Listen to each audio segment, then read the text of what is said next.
सकते हैं। तो आपके सामने एक क्वेश्चन लिखा हुआ है यहाँ पे, इसका डायग्राम मैं आपको बना के दे रहा हूँ अभी थोड़ी देर में, क्योंकि डायग्राम पे आपको कुछ चीजें दे रखी हैं।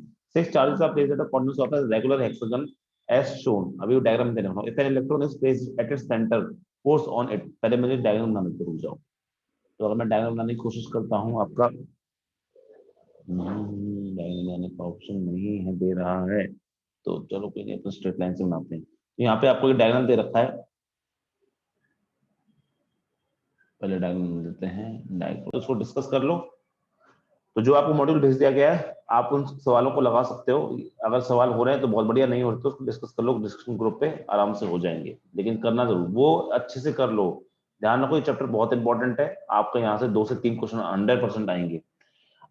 बाकी लोगों के आंसर देख लेते हैं। अर्शी जी आंसर दे रही हैं डी, इंशा जी आंसर दे रही हैं डी। आपके सामने क्वेश्चन लिखा है, एक बार क्वेश्चन पढ़ते हैं मेरे सामने, फिर हम अब क्वेश्चन का नहीं करते हैं कोशिश। चलिए करते हैं क्वेश्चन। क्वेश्चन क्या बोला? 6 charges are placed at the corners of a regular hexagon as shown. If an electron is placed at its centre. मैंने क्या किया, इसके सेंटर पे क्या रख दिया, इलेक्ट्रॉन। आपको जो डायग्राम दे रखा है उसके हिसाब से यहाँ पे क्या रखा है मैंने, डायग्राम के हिसाब से यहाँ पे क्या दे रखा है मुझे, यहाँ पे एक इलेक्ट्रॉन रखा है। ठीक है, इलेक्ट्रॉन क्या होता है आपका, इलेक्ट्रॉन एक माइनस क्यू की तरह काम करता है। क्या नेगेटिव चार्ज होता है इलेक्ट्रॉन? तो ये आप ही समझ लो कि माइनस नाम की चीज रखी है, नेगेटिव चार्ज रखा है। Force on it will be, force जो उस पर लग रहा है वो कहाँ होगा, along O F, zero, along O C, या फिर कोई भी नहीं। चेक करते हैं। तो पहली बात तो अगर हम देखें किस किस की वजह से देखते हैं, यहाँ पे देखो 2q है और यहाँ पे 2q है, क्योंकि दोनों आपके नेगेटिव चार्ज है। अब इलेक्ट्रॉन नेगेटिव चार्ज होता है क्योंकि दोनों इलेक्ट्रॉन चार्ज हैं, तो क्या वो इलेक्ट्रॉन को धक्का देंगे, एक धक्का इस तरफ देगा और एक दूसरा धक्का इस तरफ देगा। ध्यान देना, मैं डायग्राम में सॉल्व कर रहा हूँ, इसलिए प्लीज ध्यान देना। लेकिन क्या सबकी वैल्यू बराबर है? यहाँ पे -2q मतलब ये और ये क्या हो जाएंगे, कट जाएंगे। ये और ये क्या हो जाएंगे, आपके कट जाएंगे। तो ओ एफ वाला ऑप्शन अभी तो नहीं है, बाकी बाद में देखते हैं। दूसरी बात अगर हम ध्यान दें, तो यहाँ पे देखो, यहाँ पे आपका -q है और यहाँ पे आपका 2q है।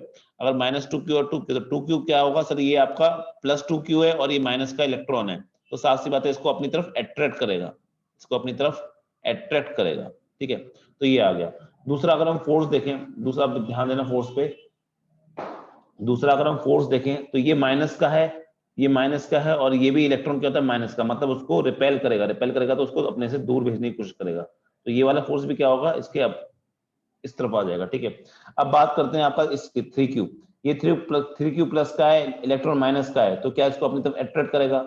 ठीक है, इसको अपनी तरफ अट्रैक्ट करेगा। तो मैं इसको दूसरे पेन से बना रहा हूँ किससे, ताकि समझने में आसानी रहे। तो ये अपनी तरफ क्या करेगा, अपनी तरफ इसको अट्रैक्ट करेगा। ये कर दिया इसने अपनी तरफ अट्रैक्ट इसको, क्योंकि प्लस माइनस को अट्रैक्ट करता है। अगर बचा हुआ आपका क्या है, बचा हुआ नीचे जो आपका क्यू दिख रहा है वो बचा हुआ है। अगर इसकी बात करता हूँ तो ये आपका प्लस का है और ये भी क्या है आपका इलेक्ट्रॉन प्लस माइनस का है, तो ये इसको भी अपनी तरफ अट्रैक्ट करेगा।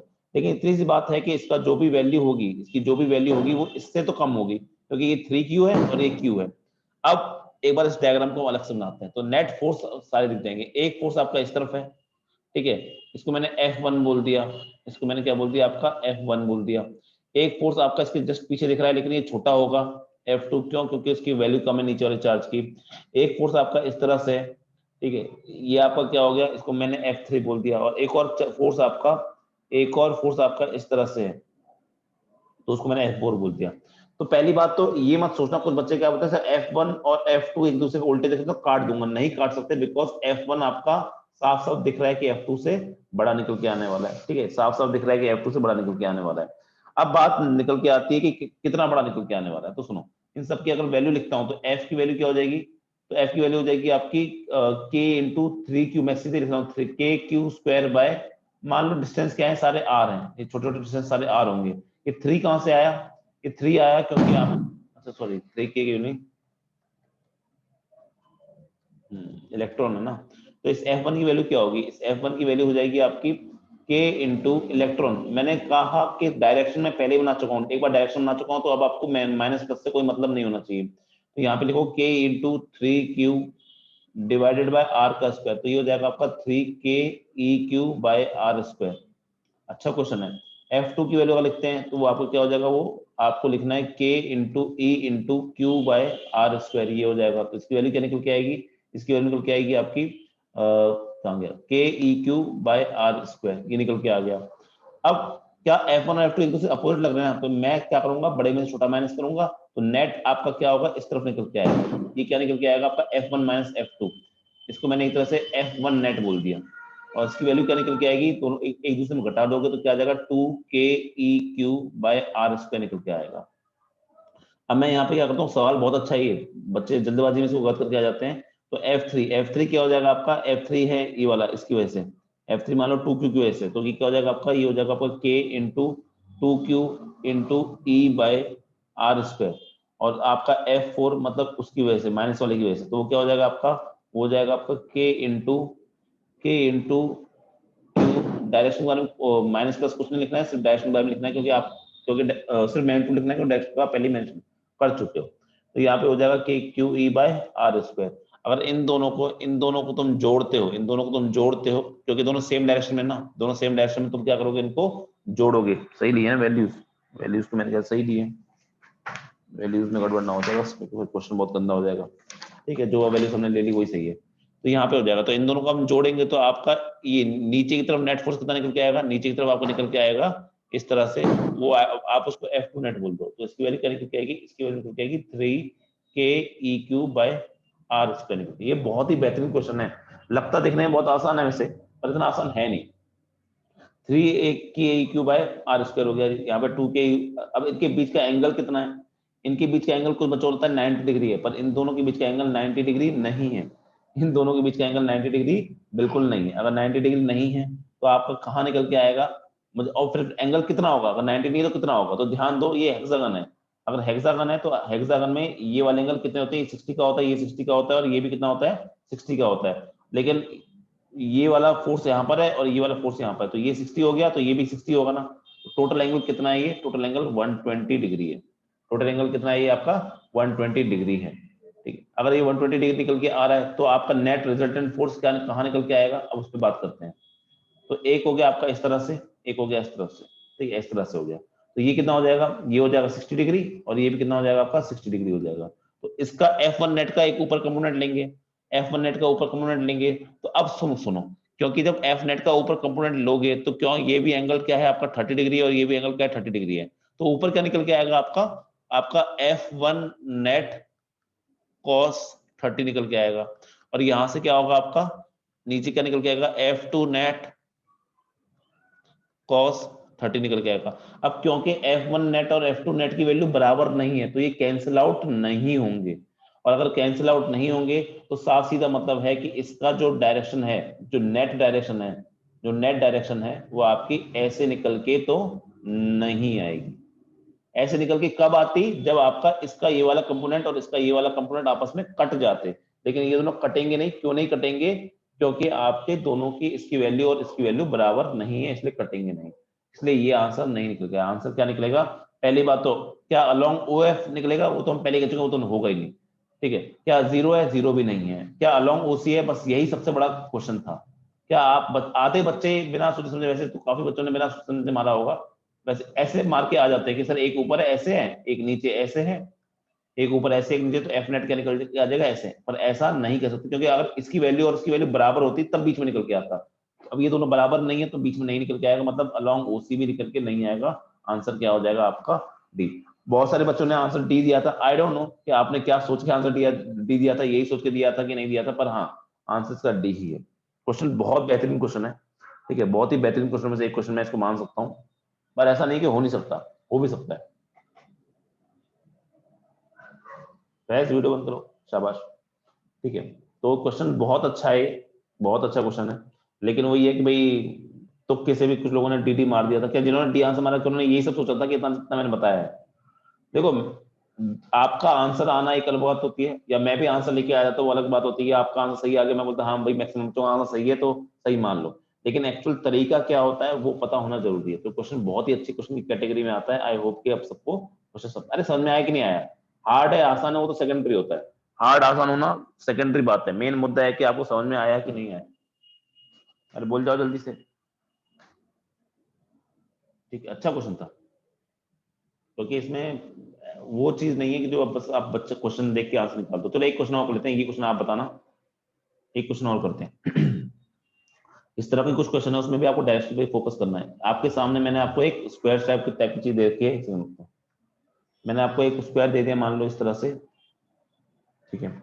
और इसके सारे वो दे दिए, पॉइंट दे दिए। मान लो कि आपका ये बी है, ये सी है, ये ए है और ये डी है। समझना, क्वेश्चन आसान क्वेश्चन तो है, ये वाला तो खैर आसान है क्योंकि थोड़ा सा सिमेट्रिकल केस है, लेकिन पिछले वाला क्वेश्चन हार्ड था। उस क्वेश्चन में अगर आपसे और कुछ तरीके से चीज पूछता ना तो क्वेश्चन हार्ड हो जाता है, लेकिन वो ये ना कि आपको क्वेश्चन करके भी तो आना एग्जाम में, तो एग्जाम के हिसाब से किया जा सकता था वो, पॉइंट ऑफ ऑब्जेक्टिव के हिसाब से। तो एक बोल रखा है कि 4 चार्जेस, सब दे रखा है 4 charges are arranged at the corners of a square. ये आपको दे रखा है एक स्क्वायर है, स्क्वायर ABCD, ठीक है। और बोर्ड पूछा है आपसे कि द फोर्स, सवाल पूछा है कि the force on a positive charge, उसी तरह का सवाल है, इसमें ध्यान से करना।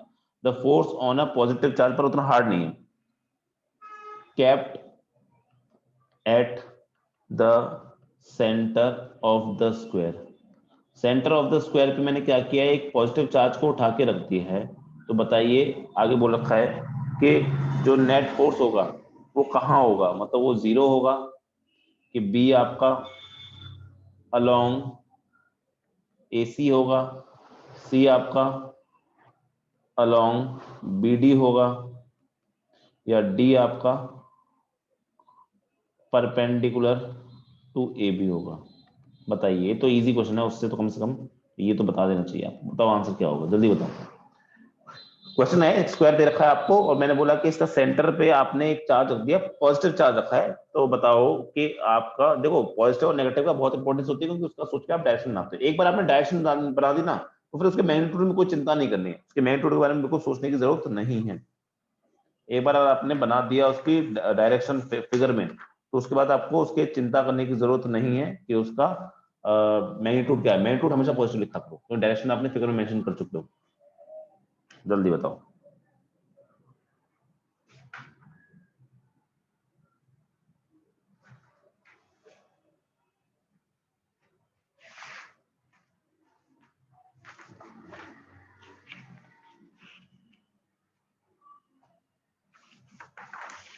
आज कुछ अच्छे से सवाल भी करने वाले हैं इक्विलिब्रियम के ऊपर। आकाश का आंसर आ गया है डी। लेट्स चेक थोड़ी देर बाद क्या होता है। अभी कल हमने इक्विलिब्रियम के बारे में पढ़ाई करी थी, कल हमने स्टेबल इक्विलिब्रियम, अनस्टेबल इक्विलिब्रियम, उन सब के बारे में पढ़ाई की थी। आज उनके हम सवाल भी करेंगे, SHM के सवाल करेंगे हम। SHM के बारे में भी आपको ज्ञान दिया था, आई होप कि सबने वो ज्ञान पढ़ा हो। तृप्ति जी का आंसर भी डी आ रहा है, चेक करेंगे थोड़ी देर में। बताओ, एक दो बच्चे और बता दो। कुछ नहीं करना है, जो सवाल दिया उसमें बस पॉइंट पे उस जगह पे मार्क कर दो, अपना पॉजिटिव चार्ज ले लो, उसके बाद क्वेश्चन करने की कोशिश करो खुद से। अर्शी जी का आंसर भी डी आ रहा है, मतलब 2-3 बच्चों का आंसर डी आ रहा है, तो मेरे ख्याल से बाकी बच्चों का आंसर भी डी आना चाहिए। तो कोई वैल्यू नहीं निकालनी, सिर्फ दिमाग लगाना है। वैसे पिछले वाले सवाल में वैल्यू निकालनी पड़ गई थी, इसमें भी जरूरत पड़ सकती है वैल्यू निकालने की। इंशाद जी का आंसर डी आ रहा है। चलो 4-5 बच्चों का आंसर डी आ गया। अब शुरू करते हैं क्वेश्चन। तो मान लीजिए मैंने इस तरह से बना दिया आपका कि भाई थोड़ा सा देखने के लिए, लाइन वाइन देखने के लिए मैंने इसके डायग्राम बना दिया। यहाँ पे लाइन वाइन देखने के लिए मैंने आपके डायग्राम बना दी यहाँ पे बस। और मैंने बोला कि यहाँ पर मैंने एक पॉजिटिव चार्ज रख दिया। आपकी मर्जी है, पॉजिटिव चार्ज कुछ भी लो, आप प्लस क्यों ले लो, कैपिटल क्यों ले लो, एक काम करो, ले लिया। अब हर चार्ज की वजह से उसमें फोर्स निकालते हैं। मान लो इसको मैंने FAB FBC सबके नाम दूंगा मैं, सुनो। सबसे पहला फोर्स मैंने बनाया, ये पॉजिटिव है, ये पॉजिटिव है, तो इसकी वजह से फोर्स का निकल के आएगा, S निकल के आएगा, ठीक है। इसको मैंने क्या नाम दे दिया, इसको मैंने नाम दे दिया आपका FA नाम दे दिया। फिर आते हैं C पे। C माइनस का है, ये प्लस का है, तो उसको अपनी तरफ अट्रैक्ट करेगा, सारे अट्रैक्ट करेगा। इसकी वैल्यू, इसका फोर्स का नाम क्या कर देते हैं अपन, FC करते हैं, सॉरी इसका नाम FB कर देते हैं, FB हो गया। अब फिर D पे आते हैं। D क्या है, ये प्लस का है, ये प्लस का है, तो इसको रिपेल करेगा, रिपेल करेगा तो मतलब दूर की तरफ भेजेगा, तो ये क्या हो गया आपका, ये FD हो गया। नेक्स्ट बात करते हैं A की, तो A क्या होगा, नेगेटिव का, ये पॉजिटिव का, तो इसको अपनी तरफ अट्रैक्ट करेगा, अट्रैक्ट करेगा, तो ये क्या हो गया आपका FA हो गया। अब आपने सारी डायरेक्शन बना दी है, तो अब आपको सिर्फ मैग्नीट्यूड लिखना बाकी है। मैं एक बार इसको आपके सामने बना देता हूँ। ये देखो सर, यहाँ पे आपका है FC की लाइन में बिल्कुल अपोजिट डायरेक्शन में क्या है आपका, आपका FA लग रहा है। वैल्यू दोनों की अलग अलग होगी क्योंकि चार्ज की वैल्यू क्या है आपकी, अलग अलग है। ऐसे ही बात करता हूं मैं यहाँ पे कि आपका इस तरह से ये हो गया, यहाँ पे क्या है आपका, ये हो गया आपका FB हो गया, और यहाँ पे क्या हो गया, FD हो गया। एक बार एक काम करता हूँ, इनकी वैल्यू भी लिख देता हूँ मैं इनके साथ साथ, इनके सामने। इनकी वैल्यू पे अगर मैं ध्यान दूं तो इनकी वैल्यू क्या हो जाएगी, तो देखो FA की वैल्यू तो सबसे पहले FA क्या है आपका, वैल्यू लिखते टाइम पे कोई नेगेटिव पॉजिटिव नहीं, क्योंकि आप नेगेटिव पॉजिटिव डायरेक्शन दिखा चुके हो। तो यहाँ पे क्या हो जाएगा, K × 2Q। एक बार लिख रहा हूं मैं, बाकी बार बार नहीं लिखूंगा इसको मैं। बाय सारे डिस्टेंस, ये वाला डिस्टेंस, ये सारे डिस्टेंस आप आर ले लो, सबके सब डायगोनल के आधे हैं पर आर ले लो, आपको वैल्यू से कोई मतलब नहीं है, आपको सिर्फ इंडिकेशन से मतलब है कि हाँ ऐसा है। तो इसकी वैल्यू क्या आ जाएगी 2k बाय आर स्क्वायर।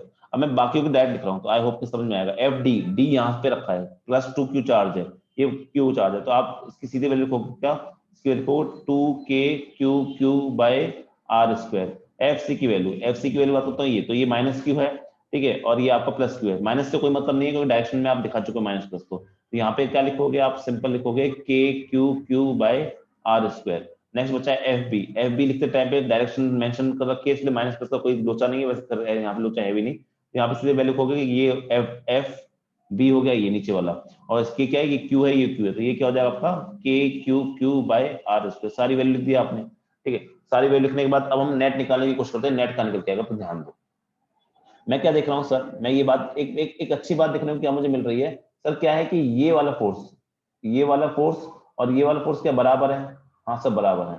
तो जब इनका रिजल्टेंट लोगो तो मान लो कल को एक फोर्स ऐसे होता है, एफ ऐसे लग रहा है और एफ ऐसे लग रहा है, तो साफ सी बात है इनके जो भी वर्टिकल फोर्सेस आने वाले हैं वो तो कैंसिल आउट हो जाएंगे क्योंकि बराबर बराबर है। तो दोनों का क्या होगा, दोनों के हॉरिजॉन्टल आएंगे आपके, दोनों क्या निकल के आएंगे आपके, हॉरिजॉन्टल निकल के आएंगे। तो हॉरिजॉन्टल इसका आ गया ऐसे और इसका भी आ गया क्या, ऐसे आ गया, दोनों आ गए, तो क्या हो जाएगा 2f बन जाएगा, या 2f बन जाएगा, 2f नहीं बनेगा, एक्चुअली बनेगा क्या 2f कॉस यहाँ का एंगल, और यहाँ का एंगल क्या होगा आपका 45 डिग्री होगा, क्योंकि एंगल क्या होता है आपका 45 डिग्री होता है। कैसे होगा 45 डिग्री, अरे ये है ना, तो ये एंगल क्या हो जाएगा 45 हो जाएगा, डायगोनल के साथ बनाने वाला एंगल, ठीक है। तो ये एंगल हो गया आपका 45 डिग्री, तो ये 45 डिग्री हो जाएगा, चलो ये भी समझ आ गया। अब बात कर, और इस f की वैल्यू क्या है, इसके f की वैल्यू है आपका 2k बाय आर स्क्वायर, ठीक है। अब बात करते हैं ऐसे ही सिमिलरली लेफ्ट हैंड साइड पे देखोगे, ध्यान दोगे, अच्छा मुझे वैल्यू पूछे क्या पूछा गया है, अब चलो देख लेते हैं क्या पूछा गया है।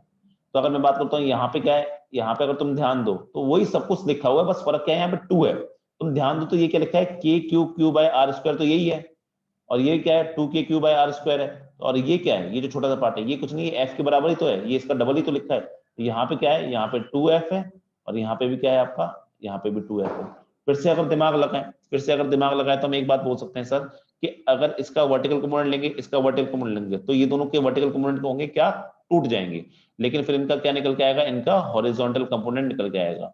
मैं बिल्कुल वैल्यू सॉल्व नहीं करूंगा, बिल्कुल सॉल्व करने की जरूरत भी नहीं है, बस एक इंडिकेशन, मुझे एक लगभग वैल्यू चाहिए ना कि कौन बड़ा है कौन छोटा है वाली बात ऐसे आ गया। इनका क्या आएगा, इनका वैसे तो मैंने आपको बताया भी था cos 45 लिखने की जरूरत नहीं है क्योंकि इसकी वैल्यू √2f निकल के आती है, वैसे भी cos 45 के लिए 1/√2 थी तो √2f निकल के आता। जब दो फोर्सेस आपके 90 डिग्री पे लगते हैं तो उनका रिजल्टेंट क्या निकल के आता है, √2f। सिमिलरली यहाँ पे क्या निकल के आ जाएगा, यहाँ पे 2f का √2 यानी 2√2f निकल के आ जाएगा इस केस में, या फिर आप क्या लिख सकते हो 2f cos 45 निकल लिख सकते हो, कुछ भी लिखो उससे फर्क नहीं पड़ता, तो रिजल्टेंट ये आ जाएगा। अब तुम खुद सोचो कि ये वाला फोर्स क्या है, अब आखिरी में बचा क्या, अगर इसके बाद मैं एक और डायग्राम बनाता हूं तो मैं बताता हूं सर इस साइड लग रहा है आपका √2f, इस साइड लग रहा है आपका 2√2f, तो साफ सीधी बात है दिख क्या रहा है कि जो नेट फोर्स निकल के आएगा वो कहां निकल के आएगा, इस तरफ निकल के आएगा, उसकी वैल्यू क्या होगी आपकी √2f निकल के आएगा, इसकी वैल्यू क्या होगी आपकी √2f। तो 2√2 में से √2 गए तो 2√2 में से √2 गए तो 2√2f बचा, ये आपका फाइनल निकल के आएगा। अब इसका अब ऑप्शन चेक करते हैं, ऑप्शन में क्या बोल रहा है, पहले तो जीरो, तो जीरो तो नहीं है, साफ सी बात है वैल्यू निकल के आ रही है तो जीरो तो नहीं है। देखो इस क्वेश्चन में देख के आपको ऐसा बड़ा फील आता है, काफी बच्चों को देख के लगता है कि तो हम ऐसे बड़े आराम से उड़ा देंगे, पर इसमें कि भाई थोड़ा सा दिमाग लगाने की आवश्यकता पड़ती है। Next along AC, sir along AC तो नहीं है, सीधी बात है, मतलब नहीं है, ये भी गलत हो जाएगा, बचा एक ही ऑप्शन बचा है, जब एक ही ऑप्शन बचा है तो वही आंसर होना भी चाहिए, वरना आप चेक भी कर सकते हो कि डायरेक्शन का इस तरफ है, ए बी कैसा है सर, ए बी मेरा ऐसे है, ए बी मेरा ऐसे, तो ए बी के परपेंडिकुलर आ रही है ना डायरेक्शन, तो आंसर क्या हो जाएगा आपका, आपका आंसर हो जाएगा perpendicular to A B. I hope कि ये क्वेश्चन वापस समझे, देखो समझाते टाइम ना, जब मैं क्वेश्चन समझा रहा हूँ उस टाइम थोड़ा ज्यादा आपको दिमाग लगाना पड़ता है, वरना आप खुद से करोगे ना तब भी आप जल्दी आंसर निकाल सकते हो। बस इस क्वेश्चन में अच्छी बात क्या आती है आपका कि ये एफ एफ बराबर थे, अगर ये एफ एफ बराबर ना होते तब थोड़ी सी गड़बड़ हो सकती थी, तब आपको ऊपर नीचे भी आ सकता, थोड़ा टेढ़ा मेढ़ा भी निकल के आ सकता था, पर कोई ऑप्शन था ही नहीं सर। अच्छा एक बच्चा बोल सकता है सर क्या ये हमें सब करने की जरूरत है, तो आंसर है जरूरत करने की बिल्कुल नहीं है, आप बिना बिना वो सब करे भी आंसर निकाल सकते हो। कैसे, तो देखो एफ ऐसे है, ठीक है, 2f ऐसे है, और आपका फिर यहाँ पे भी 2f ऐसे है, और यहाँ पे f ऐसे है, इतनी बात समझ में आती है? हाँ सर समझ में आती है। एक काम ये कर सकते हैं ना सर, इस एफ को मैं काट सकता हूँ क्योंकि ये बिल्कुल अपोजिट है, तो यहाँ पे कितना बचेगा? एफ बचेगा। हाँ, इस एफ को काट सकता हूँ तो यहाँ पे कितना बचेगा? यहाँ पे एफ बचेगा। तो नेट डायग्राम कैसा बचेगा सर? एफ यहाँ पर, एफ यहाँ पर, तो आपका जो नेट फोर्स निकल के आने वाला होगा वो क्या निकल के आएगा? यहाँ पे आपका √2f। देखो कितना जल्दी आंसर आ गया। और ये शॉर्ट अप्रोच है, मैंने आपको पूरा क्वेश्चन समझाने की कोशिश करी एक तरीके से कि जिनको वेक्टर वेक्टर का ज्ञान ना हो वो भी समझ जाए, वरना शॉर्टकट मेथड तो देखो कितना शॉर्टकट कर दिया आपको। एक बार ये वाला डायग्राम बना लिया ना, उस डायग्राम के बाद एफ से एफ कटा, बचा यहाँ पे एफ, यहाँ से एफ से 2f में से एफ कटा तो आपका एफ बचा। एफ एफ का नेट क्या होगा? क्योंकि 90 डिग्री पर टकराते हैं तो √2f आंसर। देखो वैल्यू भी निकल के आ जाएगी और डायरेक्शन भी निकल के आ जाएगी, तो इससे भी आप आंसर कर सकते हो। आई होप कि दोनों तरीके आपको समझ में आए होंगे। पहला वाला मेथड मैंने थोड़ा लंबा करके बताया ताकि मैं आपको एक एक स्टेप समझा सकूं। कल को आपसे इस क्वेश्चन में अगर तुमसे मैग्नीट्यूड निकालने को पूछे तो आप मैग्नीट्यूड भी निकाल के आ सकते हो। अगर नहीं पूछता है मैग्नीट्यूड निकालने का तब भी आप इस क्वेश्चन को कर सकते हो। आई होप कि सब बच्चों को ये क्वेश्चन अच्छे से समझ में आया होगा। अच्छा क्वेश्चन की कैटेगरी में था। नेक्स्ट बढ़ते हैं आपका, आप कुछ क्वेश्चन करते हैं इक्विलिब्रियम के ऊपर। मतलब मैंने आपको कल इक्विलिब्रियम पढ़ाया था, मैं रिवाइज नहीं कर रहा हूं पर नाम याद कर रहा हूं। मैंने तीन तरह के इक्विलिब्रियम पढ़ाए थे।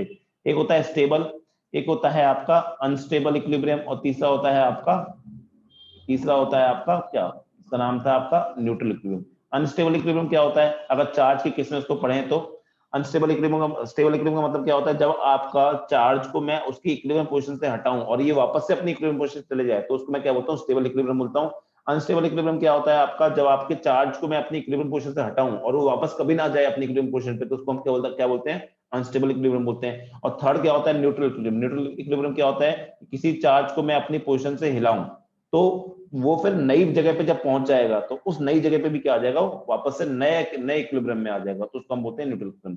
क्या न्यूट्रल इक्विलिब्रियम हमारे ज्यादा काम का नहीं है, अनस्टेबल इक्विलिब्रियम हमारे ज्यादा काम का नहीं है, स्टेबल इक्विलिब्रियम हमारे बहुत काम का है, क्योंकि इसका एग्जांपल क्या होता है? एसएचएम होता है। और खास बात क्या होती है एसएचएम में और स्टेबल इक्विलिब्रियम दोनों में? खास बात क्या है कि जो एफ एंड एक्स यानी force and displacement are in opposite direction. तो जब भी आपको स्टेबल इक्विलिब्रियम चेक करना है तो सबसे पहले ये चेक कर लो, दो तरीके हैं स्टेबल इक्विलिब्रियम चेक करने के। आप जानबूझ के उस बॉडी को थोड़ा सा हिलाओ, अगर हिलाने के बाद में बॉडी वापस अपने उसी जगह पे आती है जहां से वो उसने स्टार्ट, आपने जहां से उसको डिस्टर्ब किया था, तो हम उसको स्टेबल इक्विलिब्रियम कहेंगे। या फिर ये वाली चीज चेक कर लो कि अगर एफ और एक्स आपके अपोजिट डायरेक्शन में हो जाते हैं तो आपका इक्विलिब्रियम कैसा होगा? अनस्टेबल इक्विलिब्रियम होगा। अब अगर हम जो नेक्स्ट क्वेश्चन करने जा रहे हैं तो पहले उसमें सवाल पूछेगा कि बताओ कि सवाल ऐसे आता है कि क्वेश्चन ऐसे आएगा, जो भी हम आगे सवाल करने वाले हैं उसमें बोलेगा find the time period of the SHM. SHM बोल देगा, ऑसिलेशन बोल देगा, ठीक है। तो पहले तो आपको ये प्रूव करना पड़ेगा वो एसएचएम है कि नहीं, पहले तो ये चेक करना पड़ेगा ना एसएचएम है नहीं। अगर एसएचएम नहीं हो तो फिर क्या निकालोगे बैठ के? तो सुनो क्वेश्चन करते हैं। पहला सवाल मैं कर रहा हूँ फिर आप इसको समझ जाओगे, एक सवाल मैं कर रहा हूँ दूसरा सवाल में आप ऑटोमेटिक समझ जाओ, लेकिन दोनों सवाल ही एक तरह से मुझे ही करवाने पड़ेंगे, पर समझो फिर भी जो भी मैं बोलना चाह रहा हूँ, मैं पता नहीं क्या बोल रहा हूँ। अब सुनो, मान लीजिए आपका आपके आपके पास क्या है सवाल, वैल्यू सही देनी पड़ती है, वैल्यू का तो मर जाओगे दो चार। तो सुनो यहाँ पे क्या किया मैंने, यहाँ पे एक प्लस क्यू का चार्ज लिया, ध्यान देना, एक प्लस क्यू का चार्ज लिया, और यहाँ पे मैंने क्या किया, एक प्लस क्यू का चार्ज लिया, ध्यान देना। यहाँ पे एक प्लस क्यू का चार्ज लिया, यहाँ पे एक प्लस क्यू का चार्ज कर दिया। एक ये लाइन, इस लाइन को क्या मैं बोलता हूँ कि ये लाइन कर क्या रही है? क्या ये लाइन दोनों के दोनों चार्जेस को कनेक्ट कर रही है? इस लाइन का एक स्पेशल नाम है जिसको मैं बोलता हूँ लाइन ज्वाइनिंग द चार्जेस, या लाइन ज्वाइनिंग डैम बोल देते हैं। मैं मेरा मेन मुद्दा होगा लाइन ज्वाइनिंग समझना कि लाइन ज्वाइनिंग है ये। अब आप किसी नए चार्ज को, मैंने ये चार्ज जो होगा मैं दूंगा आपको, ये चार्ज होगा मैं दूंगा, क्वेश्चन की फॉर्म में पढ़ रहे हैं इसको। अब सुनो मैंने क्या किया, मैंने बोला कोई नया चार्ज, उसकी वैल्यू क्या है क्या नहीं है उसे मैं दे रहा हूं। मैंने बोला एक, अब ऑब्वियसली जो नया चार्ज होगा उनके बीच में आएगा, बीच में क्यों आएगा, दोनों सेम चार्ज के। मैंने प्लस क्यू का एक चार्ज दे दिया आपको। अब इस प्लस क्यू, अब मैंने क्या बोला, इक्विलिब्रियम स्टेबल इक्विलिब्रियम क्या होता है, स्टेबल इक्विलिब्रियम या अनस्टेबल इक्विलिब्रियम, न्यूट्रल इक्विलिब्रियम क्या होता है कि आपकी जो पोजीशन है ना उससे आपको थोड़ा सा हिलाना है, आपकी जो पोजीशन है उससे थोड़ा सा हिलाना है। अगर हिलाने के बाद वापस से अपनी पोजीशन पे आ जाए तो उसको स्टेबल बोलते हैं। अब सर मेरे पास हिलाने कौन सी डायरेक्शन में हिलाऊं, ये भी तो डिस्कस होती है।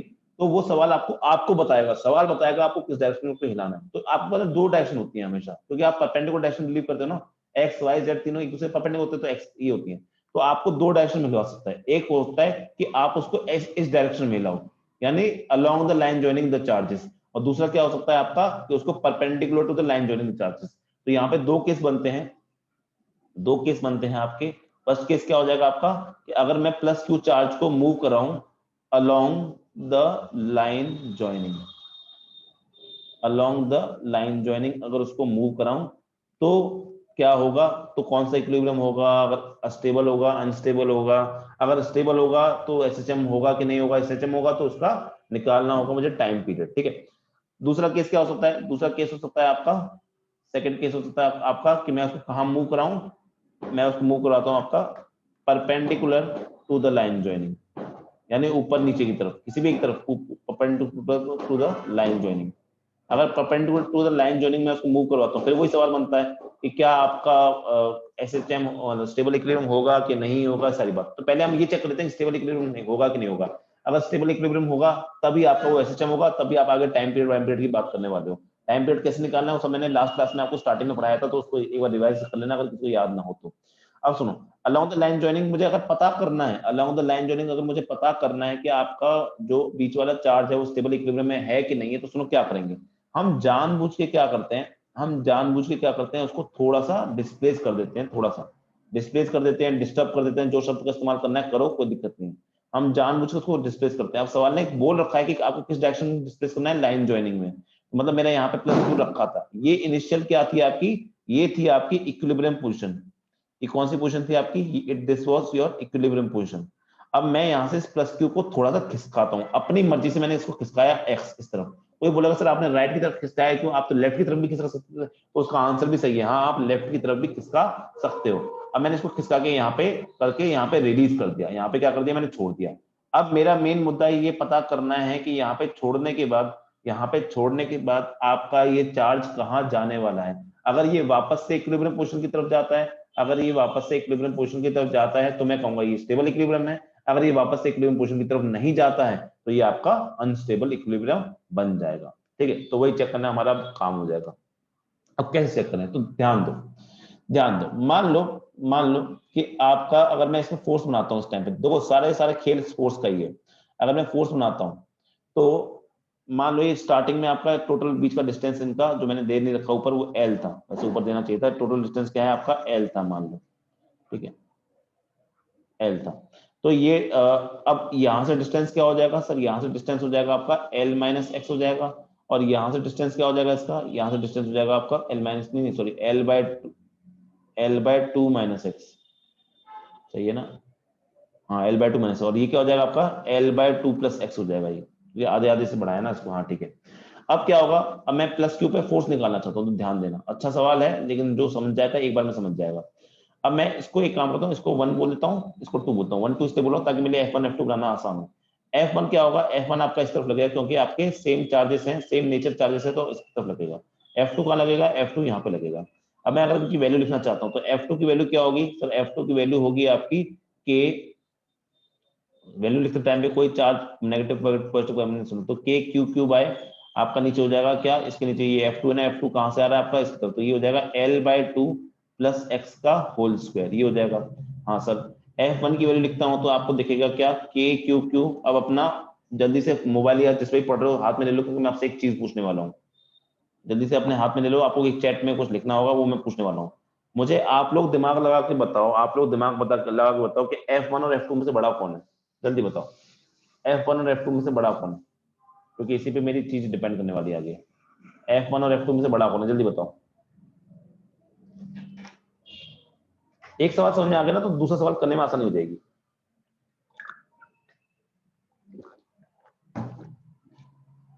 F1 और F2 में बड़ा कौन है आपका, जल्दी बताओ।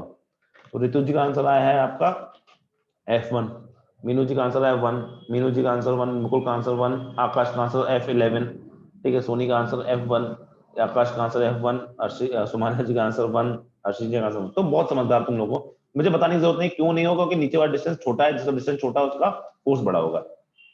तो हर बच्चा बड़े आराम से यहाँ पे आप लोग सब मिलकर बता पा रहे हो, ठीक है, कि F1 क्या होगा सर, यहाँ पे F1 will be greater than F2। चलिए बहुत बढ़िया। इसका मतलब इस बॉडी पे जो नेट फोर्स निकल के आने वाला है वो कहाँ निकल के आने वाला है, पीछे की तरफ निकल के आना है। एफ नेट को मैं एफ नाम से रिप्रेजेंट कर रहा हूँ बस, ठीक है, ताकि एफ एफ का चक्कर ना रहे। तो एफ नेट कहाँ निकल के आने वाला है, इस तरफ निकल के आने वाला है। तुम ध्यान दो, तुम्हारा एक्स किस तरफ था, डिस्टर्ब तुमने कहाँ किया था सर, डिस्टर्ब मैंने उसको राइट की तरफ किया था। सब देख रहे हो ना डायग्राम में तुमने अगर तुम देखो तो एक्स कहाँ लेके गया था, एक्स को मैं राइट की तरफ लेके गया था। तो तुम एक बात देख रहे हो कि यहाँ पे हो क्या रहा है कि तुम्हारा जो नेट फोर्स है क्या वो अपोजिट है आपका?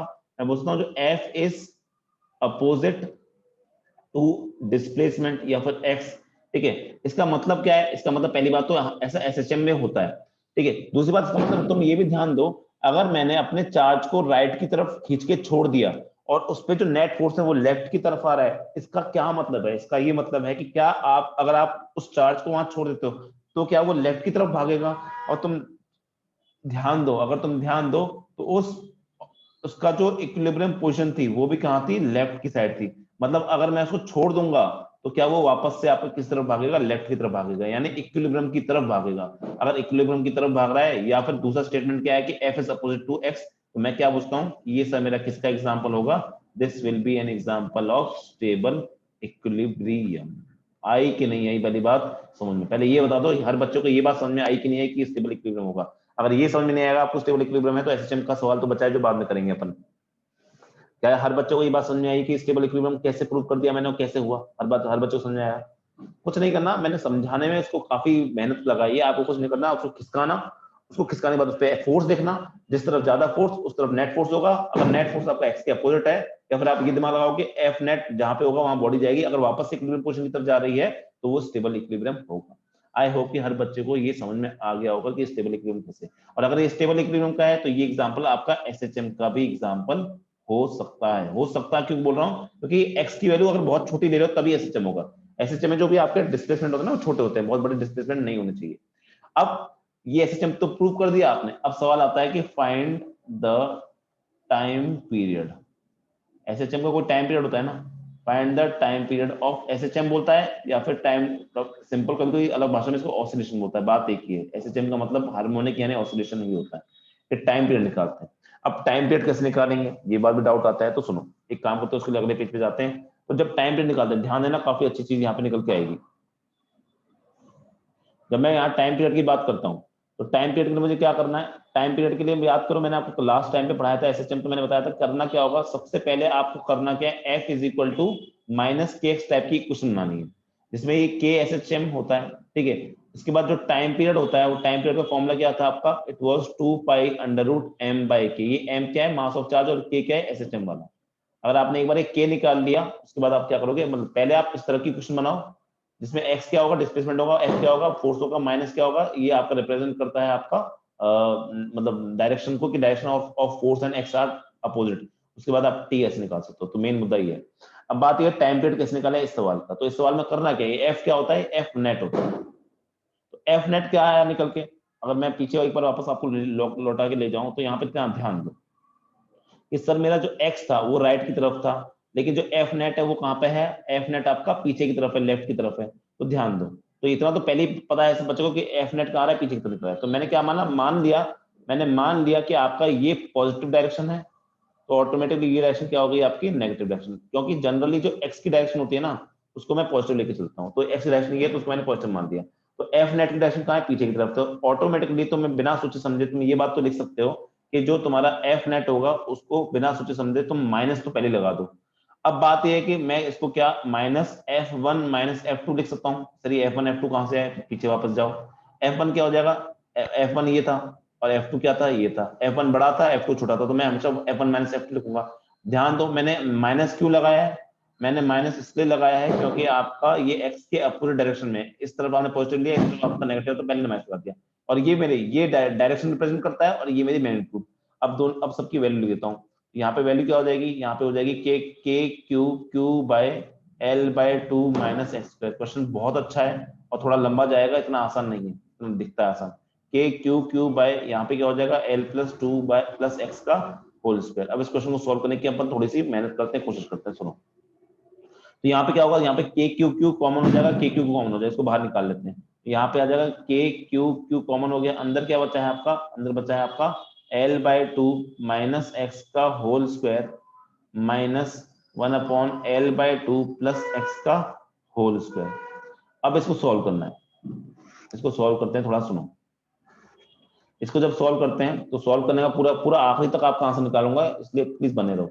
माइनस के क्यू क्यू, अब इसको जब ऊपर लेके आते हैं तो ये आपका इस तरफ आ जाएगा, ये इस तरफ आ जाएगा। तो मैं क्या लिखता हूँ यहाँ पे लिखता हूँ आपका L by two plus x का whole square minus L by 2 minus x का whole square divided by L by 2 minus x into L by 2 plus x. मैंने स्क्वायर नहीं लगाया क्योंकि अब मैं स्क्वायर के पूरे पे लगाता हूँ। हर बच्चे को इतना छोटी मोटी कैलकुलेशन तो मेरे ख्याल समझ में आ ही रहेगी क्योंकि दोनों में कॉमन है ना स्क्वायर, तो ये हो जाएगा।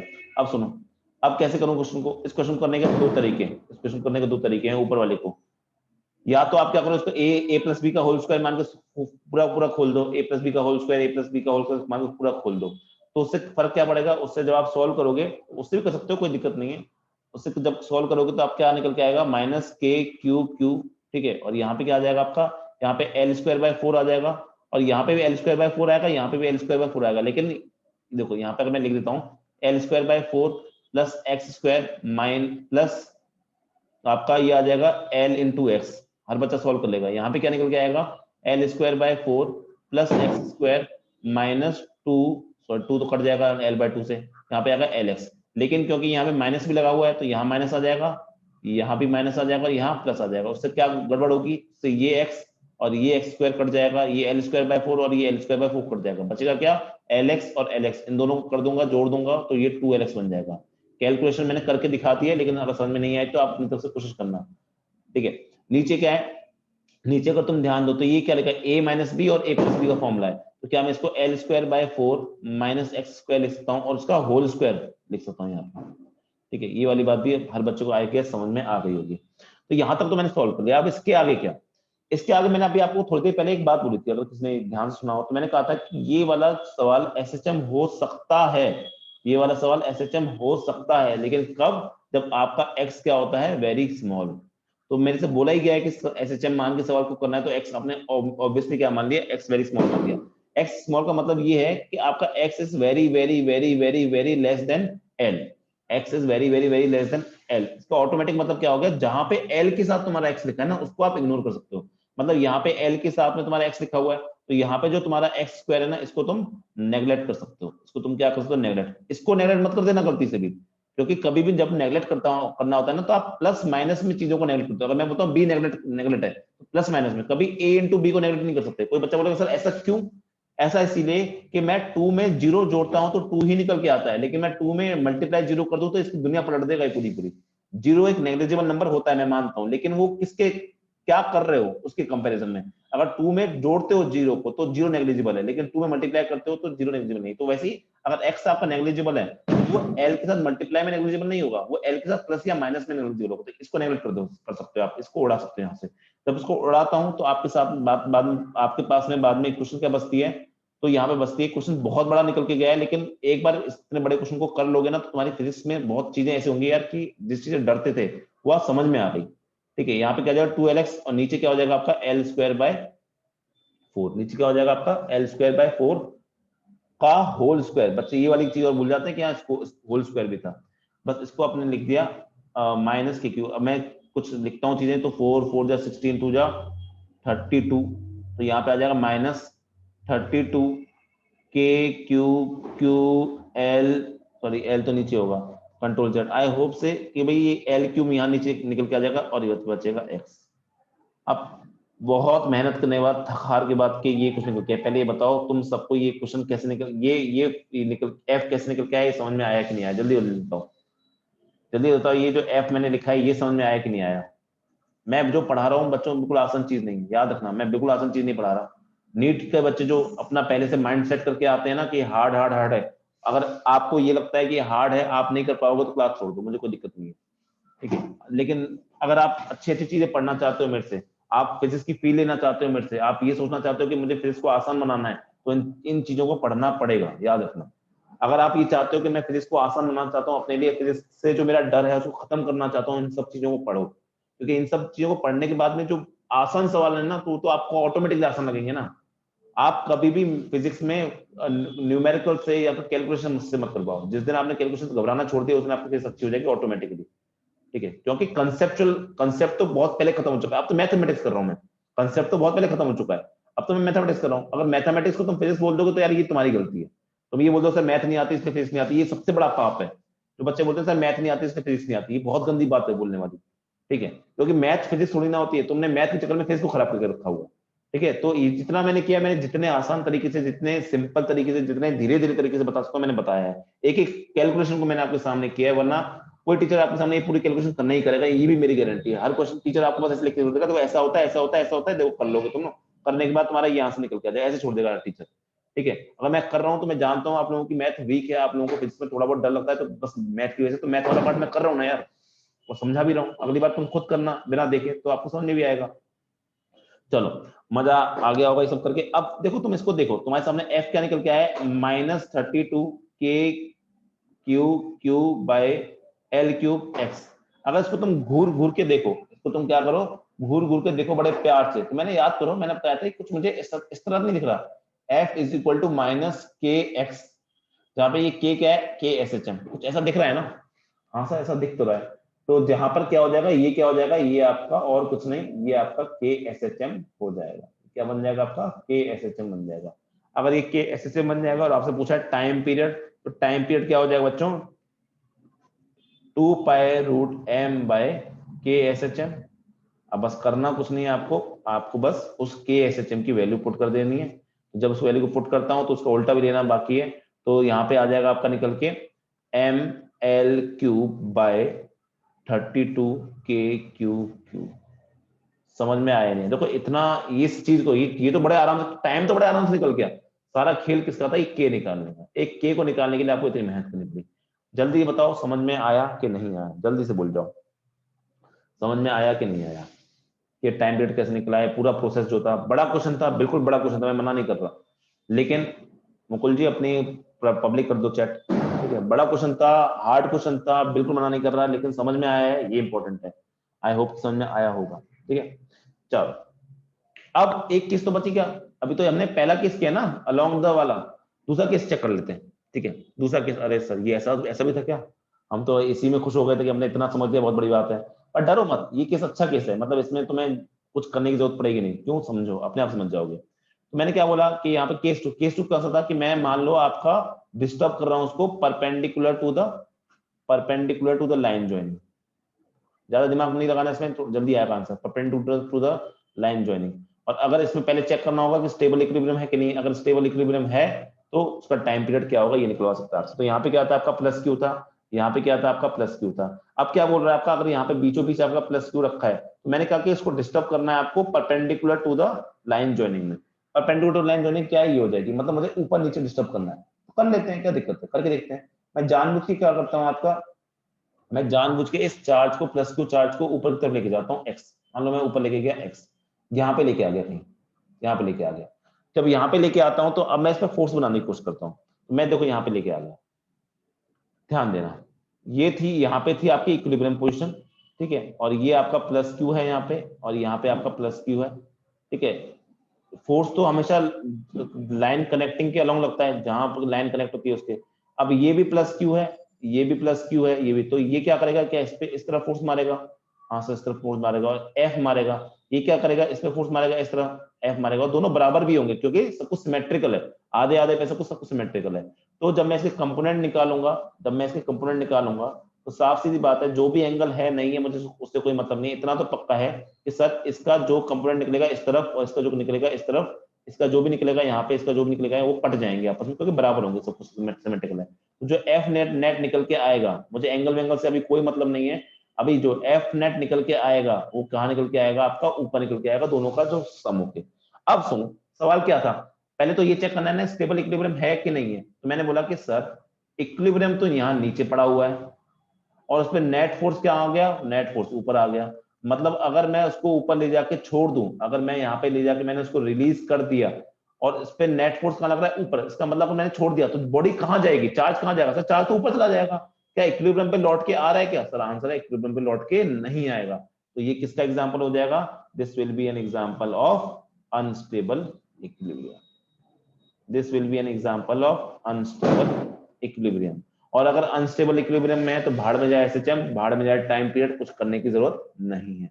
अच्छा, एक तो तरीका हो गया अनस्टेबल इक्विलिब्रियम बताने का, ये दूसरा तरीका क्या हो सकता है, दूसरा तरीका ये भी तो हो सकता है कि सर मेरा एक्स कहाँ लिया था, एक्स आपने ऊपर की तरफ लिया था, एफ नेट कहाँ आ रहा है, ऊपर की तरफ, तो क्या मैं ये बोल सकता हूँ कि F net and X are in same direction, are in same. अगर मुझे स्टेबल इक्विलिब्रियम करवाना होता या मुझे एसएचएम बनवाना होता तो क्या ये दोनों अपोजिट डायरेक्शन में होने चाहिए थे? हाँ से होने चाहिए, लेकिन क्या ये दोनों सेम डायरेक्शन में? अगर ये सेम डायरेक्शन में तो इसका मतलब भी क्या हो जाएगा? This is unstable equilibrium, this is not SHM. और अगर एसएचएम नहीं है तो ऑब्वियस सी बात है कि आपका टाइम पीरियड की भी कोई झंझट नहीं है, इसलिए ये क्वेश्चन आपसे मैक्सिमम टाइम एग्जाम में नहीं पूछेगा। अगर पूछेगा तो पहले वैसे पहला वाला क्वेश्चन भी पूछ ले, अगर ये वाला क्वेश्चन भी पूछ ले तो माशाल्लाह बहुत बड़ी बात है, वैसे वो पूछना नहीं चाहिए उसको, पर प्रैक्टिस के लिए पूछ करवा सकता है आपसे, एक्सरसाइज 1 एक्सरसाइज 2 में पूछ सकता है, तो आप करके आ सकते हो, इतना तो है। पर ये वाला क्वेश्चन नहीं पूछेगा, क्यों नहीं पूछेगा? क्योंकि आपका साफ सी बात है एक्सप्लेन। पर ये सवाल आपसे ऑब्जेक्टिव में नीट में पूछा जा सकता है, शायद पूछा भी गया, मुझे याद नहीं आ रहा, शायद पूछा भी गया। क्यों पूछ सकता है सर? आप थोड़ा टाइम पीरियड निकालो, टाइम पीरियड ऑफ एसएचएम निकालो, तो देखो जब एसएचएम है ही नहीं तो सवाल तो छोटा हो गया ना, तो ऑप्शन क्या दे देंगे? ऑप्शन दे देगा भाई 2 रूट कुछ कुछ ऑप्शन दे देगा, फिर ऐसे कर कुछ कुछ ऑप्शन दे देगा, सी ऑप्शन दे देगा, और डी ऑप्शन दे देगा आपका कि इट इज नॉट एसएचएम, या नन ऑफ दिस करके ऑप्शन दे देगा, तो आपका आंसर यही हो जाएगा उस केस में। ठीक है, तो इस तरह से आपको वो थोड़ा सा प्रॉब्लम दे सकता है, क्वेश्चन दे सकता है, क्वेश्चन देने में कोई प्रॉब्लम नहीं है, बस सॉल्व करने का कुछ इसमें है नहीं। तो आई होप कि ये वाली चीज आपको समझ में आ गई होगी। चलिए नेक्स्ट बढ़ते हैं अपन एक नए सवाल पे। ठीक है, नेक्स्ट बढ़ते हैं अपन एक सवाल पे, देख लो कि आपको सवाल होगा कि नहीं होगा।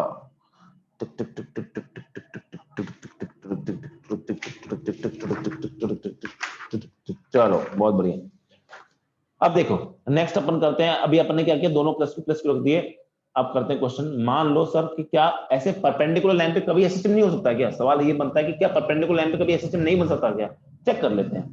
तो एक क्वेश्चन लेता हूं मैं इस तरह से, परपेंडिकुलर टू लाइन जोनिंग में एसएचएम नहीं बनेगा क्या हमेशा? तो ऐसा कहना भी गलत है, डिपेंड करता है कि चार्ज क्या थे। मान लो मैंने यहाँ पे माइनस क्यू ले लिया और यहाँ पे मैंने क्या ले लिया, आपका माइनस क्यू ले लिया। ठीक है, अब सुनो, अब मैंने यहाँ पे बीच में क्या रखा आपका, इक्विलिब्रियम पे यही होगा पॉइंट, तो यहाँ पे इक्विलिब्रियम पोजीशन पे मैंने क्या रखा है, एक प्लस क्यू रखा है यहाँ पे। फिर से सेम सवाल, कि बताओ एसएचएम होगा नहीं होगा, कौन से डायरेक्शन में होगा, परपेंडिकुलर लाइन जॉइनिंग में होगा कि parallel to the line joining में होगा? सबसे बड़ा अच्छा सवाल बनता है यहाँ पे। तो सुनो, तो मैं क्या बोल सकता हूँ यहाँ पे कि मैं यहाँ पे फिर से मेरे दो केस बनेंगे, फिर से मेरे क्या बनेंगे, दो केस, कि मैं पहला डिस्टर्बेंस कहाँ देखूंगा, अलोंग द लाइन जॉइनिंग, मतलब प्लस क्यू को मैं कहाँ हिलाता हूँ, आपका अलोंग द लाइन जॉइनिंग में हिलाता हूँ। दूसरा केस क्या बनेगा आपका, दूसरा केस बनेगा आपका मैं परपेंडिकुलर लाइन, पहले अलोंग द लाइन जॉइनिंग वाला केस में समझ लेता हूँ कि इसमें होगा कि नहीं होगा, पहले ये समझ लेता हूँ। तो मैं क्या करता हूँ, आपका कुछ नहीं, आपका ऐसे रखा है, ठीक है, और यहाँ पे क्या है आपका माइनस क्यू है, और यहाँ पे आपका माइनस क्यू है, और यहाँ पे आपका क्या है, बीच में प्लस क्यू था, ये इक्विलिब्रियम पोजीशन है। अब मैंने उसको क्या कर दिया, उसको मैंने थोड़ा सा हिलाया, राइट की तरफ हिलाओ चाहे लेफ्ट की तरफ हिलाओ, उससे कोई मतलब नहीं होता। ठीक है, कोई बच्चा बोलता है सर राइट की तरफ मत हिलाओ, इस बार लेफ्ट की तरफ हिला दो, चलो तुमने बोला मैंने मान लिया, मैंने इसको लेफ्ट की तरफ हिला दिया, तुमने वैसे किसी ने बोला नहीं, मैंने मान लिया अपने आप ही, ताकि किसी को ये कंफ्यूजन ना रहे कि राइट की तरफ लेने से आंसर आते हैं। ये आ गया, मैंने इसको यहाँ पे डिस्टर्ब पोजिशन पे ले आके डिस्टर्ब करने के बाद यहाँ पे मैंने रिलीज कर दिया, यहाँ पे मैंने रिलीज कर दिया। अब मैं चेक करता हूँ कि इस पोजीशन पे क्या हो रहा है प्लस क्यू के साथ में, क्या प्लस क्यू लौट के आ पाएगा? अगर लौट के आ पाएगा तो स्टेबल इक्विलिब्रियम होगा, अगर लौट के आ पाएगा तो स्टेबल इक्विलिब्रियम होगा, और तभी एसएचएम होगा, तभी मैं टाइम पीरियड निकालूंगा। नहीं आएगा तो वही सवाल खत्म हो जाएगा, अनस्टेबल इक्विलिब्रियम बोल के आप छोड़ दोगे। तो चेक कर लेते हैं। तो मैं क्या करता हूँ, इस पोजीशन पे सिर्फ फोर्स निकालने की कोशिश करता हूँ, इसको मैं 1 बोल देता हूँ, उसको मैं 2 बोलता हूँ। जब फोर्स निकालने की कोशिश करता हूँ इस पोजीशन पे, मैं क्या बोलूंगा, सर देखो यहाँ पे आपका प्लस क्यू है, इस पे आपका इधर लगेगा, क्योंकि बीच में प्लस है और यहाँ माइनस, तो ये अट्रैक्ट करेगा, तो F2 होगा ऐसे और F1 होगा आपका ऐसे।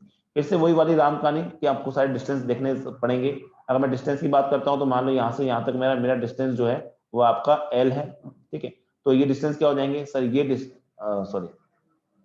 डिस्टेंस क्या हो जाएगा सर, ये डिस्टेंस हो जाएगा मेरा L/2 प्लस x हो जाएगा, और ये डिस्टेंस क्या हो जाएगा L/2 माइनस, किसी को ये तकलीफ तो नहीं है L/2 प्लस एक्स और L/2 माइनस एक्स कहां से आ रहे हैं? तो सुनो, ये है आधा, तो ये L/2 हो जाएगा, उससे x बढ़ा दिया तो L/2 प्लस एक्स, ये आधा था पहले L/2 और L/2 में से x घटा दिया तो L/2 माइनस एक्स हो जाएगा। ठीक है, अब F1 F2 की वैल्यू देख लेते हैं एक बार। F1 F2 की अगर मैं वैल्यू लिखने की कोशिश करता हूँ, सुनो, F1 किसकी वजह से, इसकी वजह से, तो इसकी वैल्यू क्या हो जाएगी, k q q, मैंने कहा था कि वैल्यू लिखते टाइम पे कोई माइनस प्लस नहीं करना, क्योंकि डायरेक्शन आप दिखा चुके हो, divided by L/2 plus x का होल स्क्वायर। ठीक है, अगर F2 की वैल्यू लिखता हूं तो ये क्या हो जाएगा आपका k q बाय, यहाँ पे हो जाएगा L/2 माइनस एक्स का होल स्क्वायर। हाँ के ना? हाँ, चलो अब आप, हर बच्चा यहाँ से आराम से बता सकता है कि F2 की वैल्यू क्या आएगी F1 से बड़ी आएगी। इसका मतलब कि एफ नेट कहाँ निकल के आने वाला है बच्चों, एफ नेट यहाँ निकल के आने वाला है, उसको मैंने एफ बोल दिया, एफ नेट यहाँ निकल के आने वाला है। अब मैं सवाल आपसे पूछ रहा हूँ कि स्टेबल इक्विलिब्रियम है क्या अनस्टेबल, तुम लोग बताओ जल्दी से, ये स्टेबल इक्विलिब्रियम है क्या अनस्टेबल इक्विलिब्रियम, जल्दी बताओ, जल्दी बताओ, ये स्टेबल इक्विलिब्रियम है क्या अनस्टेबल इक्विलिब्रियम है, जल्दी जल्दी जल्दी जल्दी जल्दी जल्दी जल्दी।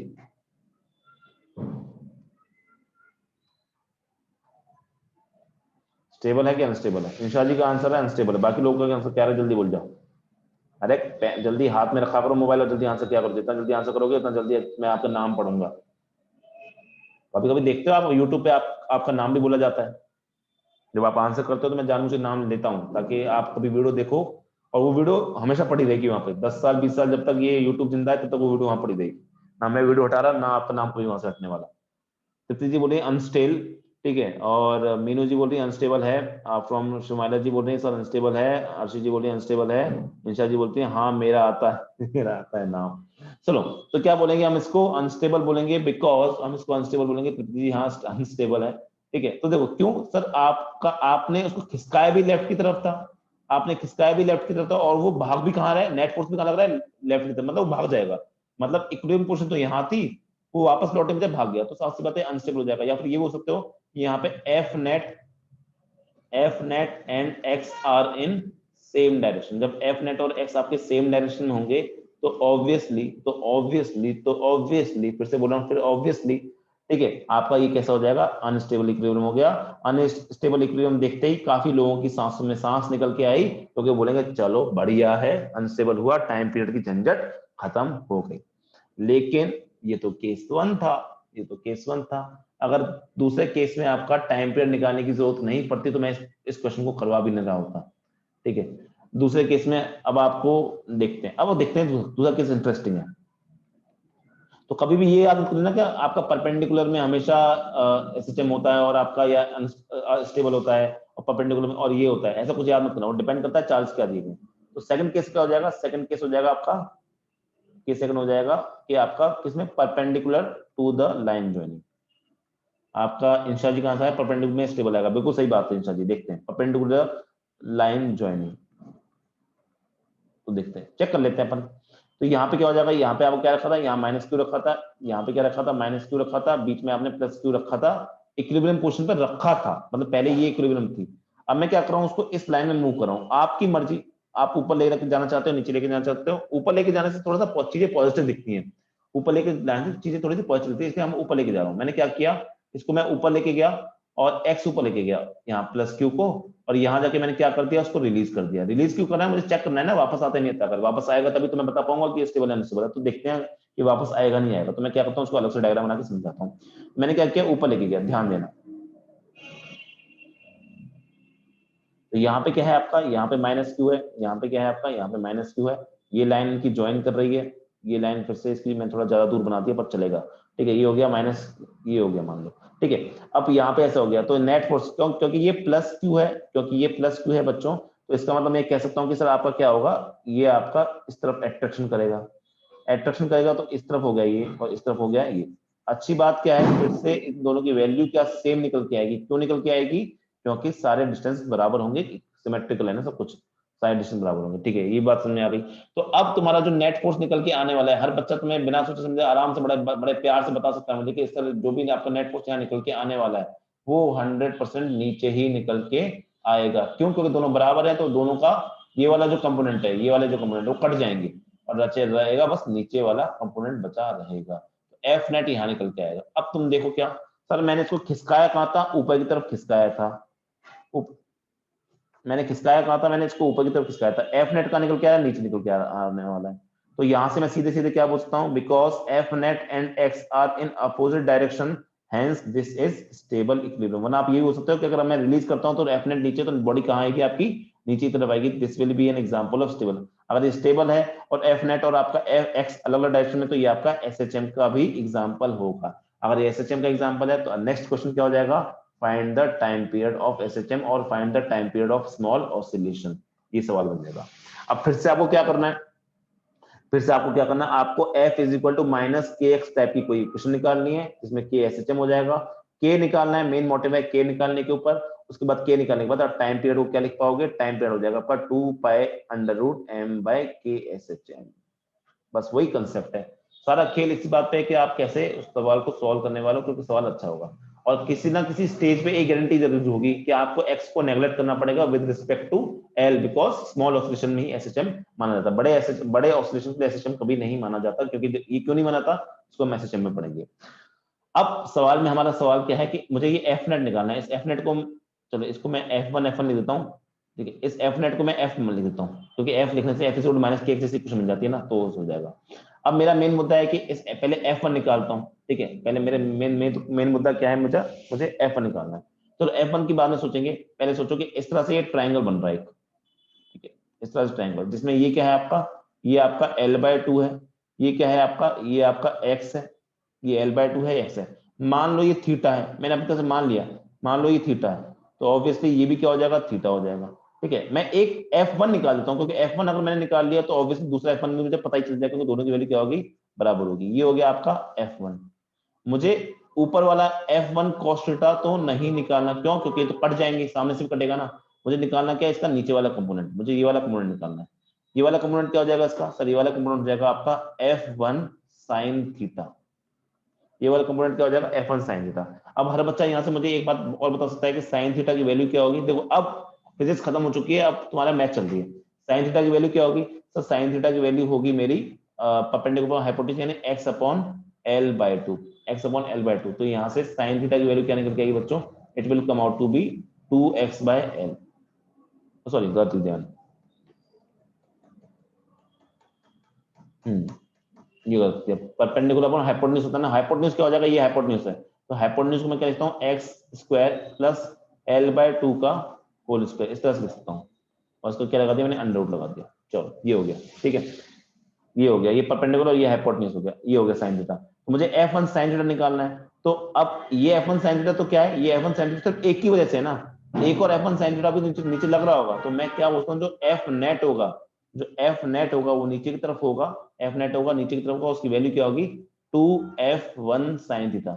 अच्छा ये 2 कहां से आया, ये 2 आया यहाँ से, कि एक जैसे ये F1 sin थीटा, एक और भी तो लग रहा है यहाँ पे, एक और भी तो F1 sin थीटा आएगा जो लेफ्ट साइड वाला है। तो 2F1 sin थीटा हो जाएगा आपका इस तरह से।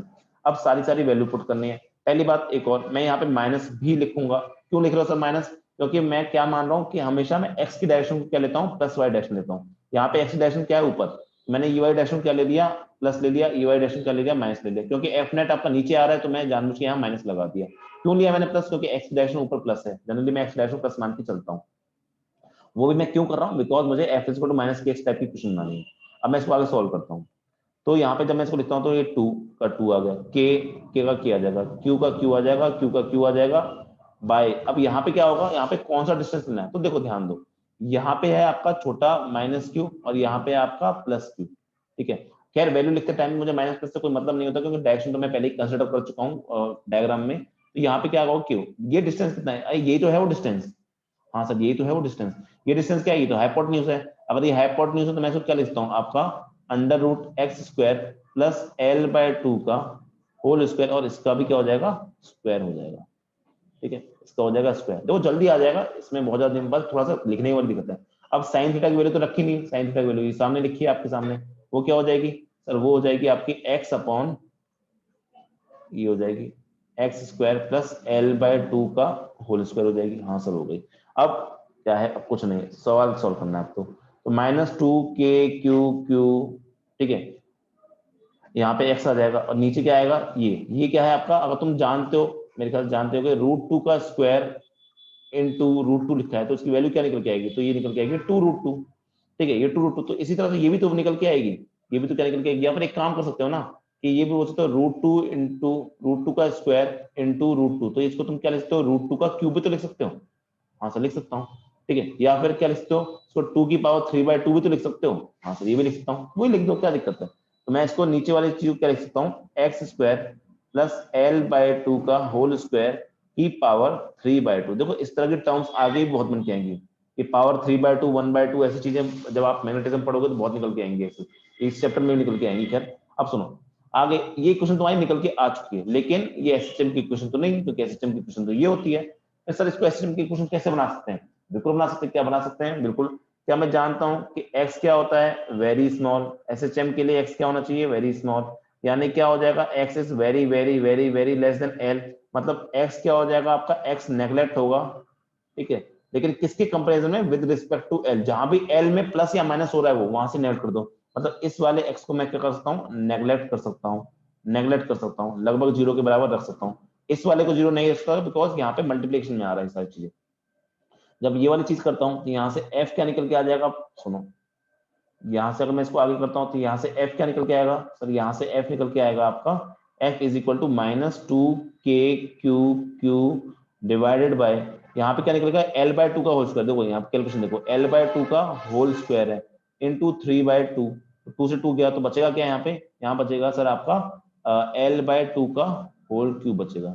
इसको जब मैं लिखता हूँ तो मैं क्या लिख सकता हूँ? यहाँ पे लिख सकता हूँ मैं इसको कि 8 बनेगा, 8 टू 16 ऊपर जाएगा तो -16 के क्यू, यहाँ पे x भी है, -16 के Q divided by l cube, और यहाँ पे क्या बचेगा? x। अब ये निकल के आ गया आपका f, ये निकल के आ गया आपका f। अब सुनो, क्या इसको देख के थोड़ी भावना ऐसी आ रही है नहीं आ रही है कि सर ये f is equal to -k/SHM x type का कुछ लिखा हुआ मुझे दिख रहा है? बिल्कुल दिख रहा है। जहाँ पे ये क्या हो जाएगा? यहाँ पे ये हो जाएगा आपका k/SHM, ये क्या हो जाएगा? k/SHM हो जाएगा। तो k/SHM मिल गया आपको। अब मुझे क्या करना है? Time period. टाइम पीरियड क्या होता है? 2π√m/k, 2π√m/k। तो t is equal to 2π m, तो m ही रखते हैं। के यहाँ पे कौन सा होता है? के SHM वाला। SHM की वैल्यू कितनी है सर? 16 के क्यूब बाई एल क्यूब, तो एल क्यूब तो ऊपर आ जाएगा डिवाइडेड बाय यहाँ पे क्या आ जाएगा आपका? 16 के क्यूब। समझ में आया कि नहीं आया? जल्दी से बोल जाओ, समझ में आया कि नहीं आया?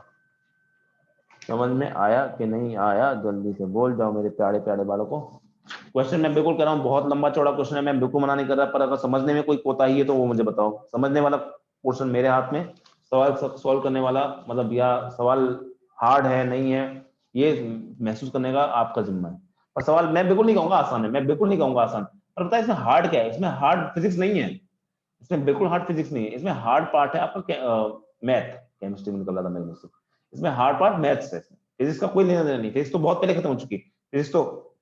फिजिक्स तो यहाँ खत्म हो चुकी थी यहाँ पे, ठीक है, जहां आपने ये बता दिया कि स्टेबल है अनस्टेबल है, उसके बाद फिजिक्स यहाँ पे वापस आ गई टाइम पीरियड में या ऐसे चंद बताने टाइम में। ये पूरी मैथमेटिक्स है। मैथमेटिक्स वीक को आप फिजिक्स को कमजोर करने का कारण नहीं बना सकते, क्योंकि मैंने आपको पूरी पूरी मैथ सामने समझाई है। इस तरह के क्वेश्चन एग्जाम में थोड़े से कम आते हैं, पर किसी दिन आ जाए तो तोते उड़ा देंगे। और वही वाली बात है कि भाई कहते हैं मेरा एक तैयारी करने का होता है, एक सेंस है, एक लाइन बोलता हूं मैं तैयारी करने वाले बच्चों को कि प्रिपेयर फॉर द वर्स्ट, कि प्रिपेयर फॉर द, एक बात याद रखना हमेशा कि प्रिपेयर फॉर द वर्स्ट। ऐसी तैयारी करो कि तुम्हारे सामने जो आगे चुनौती आने वाली ना वो सबसे खतरनाक चुनौती है। मतलब आप ऐसी चुनौती करो कि आपका जो जिंदगी में आने वाला टाइम है ना सबसे खराब टाइम है आपका, तो उसके लिए प्रिपेयर कर लो आज अपने आप को, and be ready for the best. मैं कुछ कुछ लाइनों को अपने अपनी मतलब मैंने लगभग मेरे खुद की बनाई हुई चीजें हैं ये, तो इनको मैं बहुत ज्यादा मानता हूँ। जैसे मैंने कल आपको एक बात बोली थी, कुछ आपको जिंदगी में बड़ा करना है तो आपको कुछ नया करना पड़ेगा जिंदगी में, तभी बड़ा होगा। क्योंकि अभी अगर आप वही करते रहोगे जो आज तक करते आ रहे हो तो वही मिलेगा जो आज आपको मिला है, ठीक है। दूसरी बात यह है कि अगर आपको कोई चीज कहते हो कि नहीं सर हार्ड है आसान, बच्चे बहुत कहते हैं सर हार्ड है आसान, हार्ड है आसान, तो क्या हो गया यार? हार्ड ही तो है ना, क्या कर नहीं सकते हो? क्या तुम जैसे बच्चे कर नहीं रहे हैं क्या? वो जो बच्चा कर रहा है वो आगे भी निकल रहा है। तो हमेशा तैयारी किसकी करो कि भाई मेरे आगे जो चुनौती आने वाली है ना वो सबसे भयंकर चुनौती है, इससे भयंकर चुनौती हो नहीं सकती, इससे भयंकर चुनौती आपकी हो नहीं सकती, ठीक है। पर सबसे इंपॉर्टेंट बात क्या होनी चाहिए कि भाई मुझे प्रिपेयर करना है कि भाई सबसे खतरनाक चीज भी हो जाए ना मेरी लाइफ में, मैं उसके लिए भी उसको अगर सर्वाइव कर गया तो आसान को तो यार चुटकी में सर्वाइव कर जाऊंगा। अगर मैंने अगर हार्ड फिजिक्स की तैयारी कर ली, hard chemistry, hard math, hard science की तैयारी कर ली, हार्ड बायो की तैयारी कर ली, तो कल को आसान सवाल आएंगे तो तुम कर ही लोगे ना यार, ठीक है। तो तैयारी करो, बिल्कुल वर्स्ट के लिए तैयारी करो कि भाई दुनिया का सबसे हार्ड पेपर तुम्हारे टाइम पे आने वाला है, ठीक है। देख अगर आसान पेपर आ गया तो छोड़ दोगे। अभी जैसे इस साल इतना आसान पेपर निकल के आया था, जो भी पेपर आया था नीट का, आईआईटी का पेपर भी आसान था इस बार, जो पेपर था बहुत आसान था, राइट। अब बच्चों ने कितने अच्छे नंबर फोड़े, क्यों फोड़े इतने अच्छे नंबर? उसका रीजन क्या है? उसका रीजन यही है कि बच्चों ने ना इतना हार्ड लेवल की तैयारी कर ली थी, इतने हार्ड लेवल की कि जब वो पेपर आया ना तो वो हमको हलवा लगा, यार इतना आसान पेपर कैसे आ सकता है? पेपर मैं ये नहीं कहूंगा पेपर बहुत ही ज्यादा आसान था, इतना भी आसान नहीं था, कुछ क्वेश्चन उसमें तब भी अच्छे थे, लेकिन बच्चे वो करके क्यों आ गए? क्योंकि वो इतने अच्छी तैयारी कर चुके थे कि वो सारे सवाल जो हार्ड भी थे ना वो भी उनको आसान लगने लगे थे। तो ये वाली बात हमेशा याद रखना, बहुत इंपॉर्टेंट है आपकी लाइफ में, इस बात को हमेशा समझना। अब क्योंकि जब हार्ड क्वेश्चन कर ही रहे हैं तो एक आध क्वेश्चन और हार्ड कर लेते हैं, छोड़ते ही क्यों इस चीज को। तो सुनो, एक क्वेश्चन और अच्छा बनता है, और ये जो मैं नेक्स्ट क्वेश्चन करवाने जा रहा हूँ ये एक स्टैंडर्ड क्वेश्चन है। एक जो नेक्स्ट क्वेश्चन करवाने जा रहा हूँ ये एक स्टैंडर्ड क्वेश्चन है। ये आपको, ये मान लो जब आप रोटेशनल मोशन पढ़ोगे तब आपको देखने को मिलेगा ये क्वेश्चन, आप जब फ्लूइड मैकेनिक्स पढ़ोगे तब आपको देखने को मिलेगा ये क्वेश्चन, आप जब मैग्नेटिज्म पढ़ोगे तब आपको देखने को मिलेगा, जब आप इलेक्ट्रोस्टैटिक्स पढ़ रहे हो तब आपको देखने को मिलेगा, जब आप करंट इलेक्ट्रिसिटी पढ़ोगे तब आपको देखने को मिलेगा। मतलब मुझे नहीं पता कि कौन से चैप्टर में ये आपको नहीं मिलता है। और ये सेम टू सेम क्वेश्चन होगा, क्वेश्चन में कोई फर्क नहीं होगा, सेम चीज उठा के दे देगा, बस वहां पे फर्क कर देगा कि वो चीज का मतलब वो चीज का जो कंसेप्ट है बस वो चेंज करेगा, क्वेश्चन सेम टू सेम आएगा। वो होता है क्वेश्चन, क्वेश्चन होगा आपके सामने, और find the tension in a charged ring of radius r having charge density, इसको मैं लिख ही दूंगा कुछ, ठीक है, और यहाँ पे चार्ज डेंसिटी, ठीक, and charge q at its center। सुनो, तो बस उसने ये जो सवाल दिया ना आपको, ये जो सवाल है एक सेकंड बताता हूँ,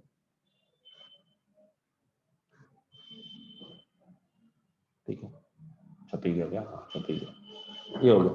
अब यहाँ पे एक चीज लिखनी है मुझे, यहाँ पे ये हो गया आपका लैम्डा।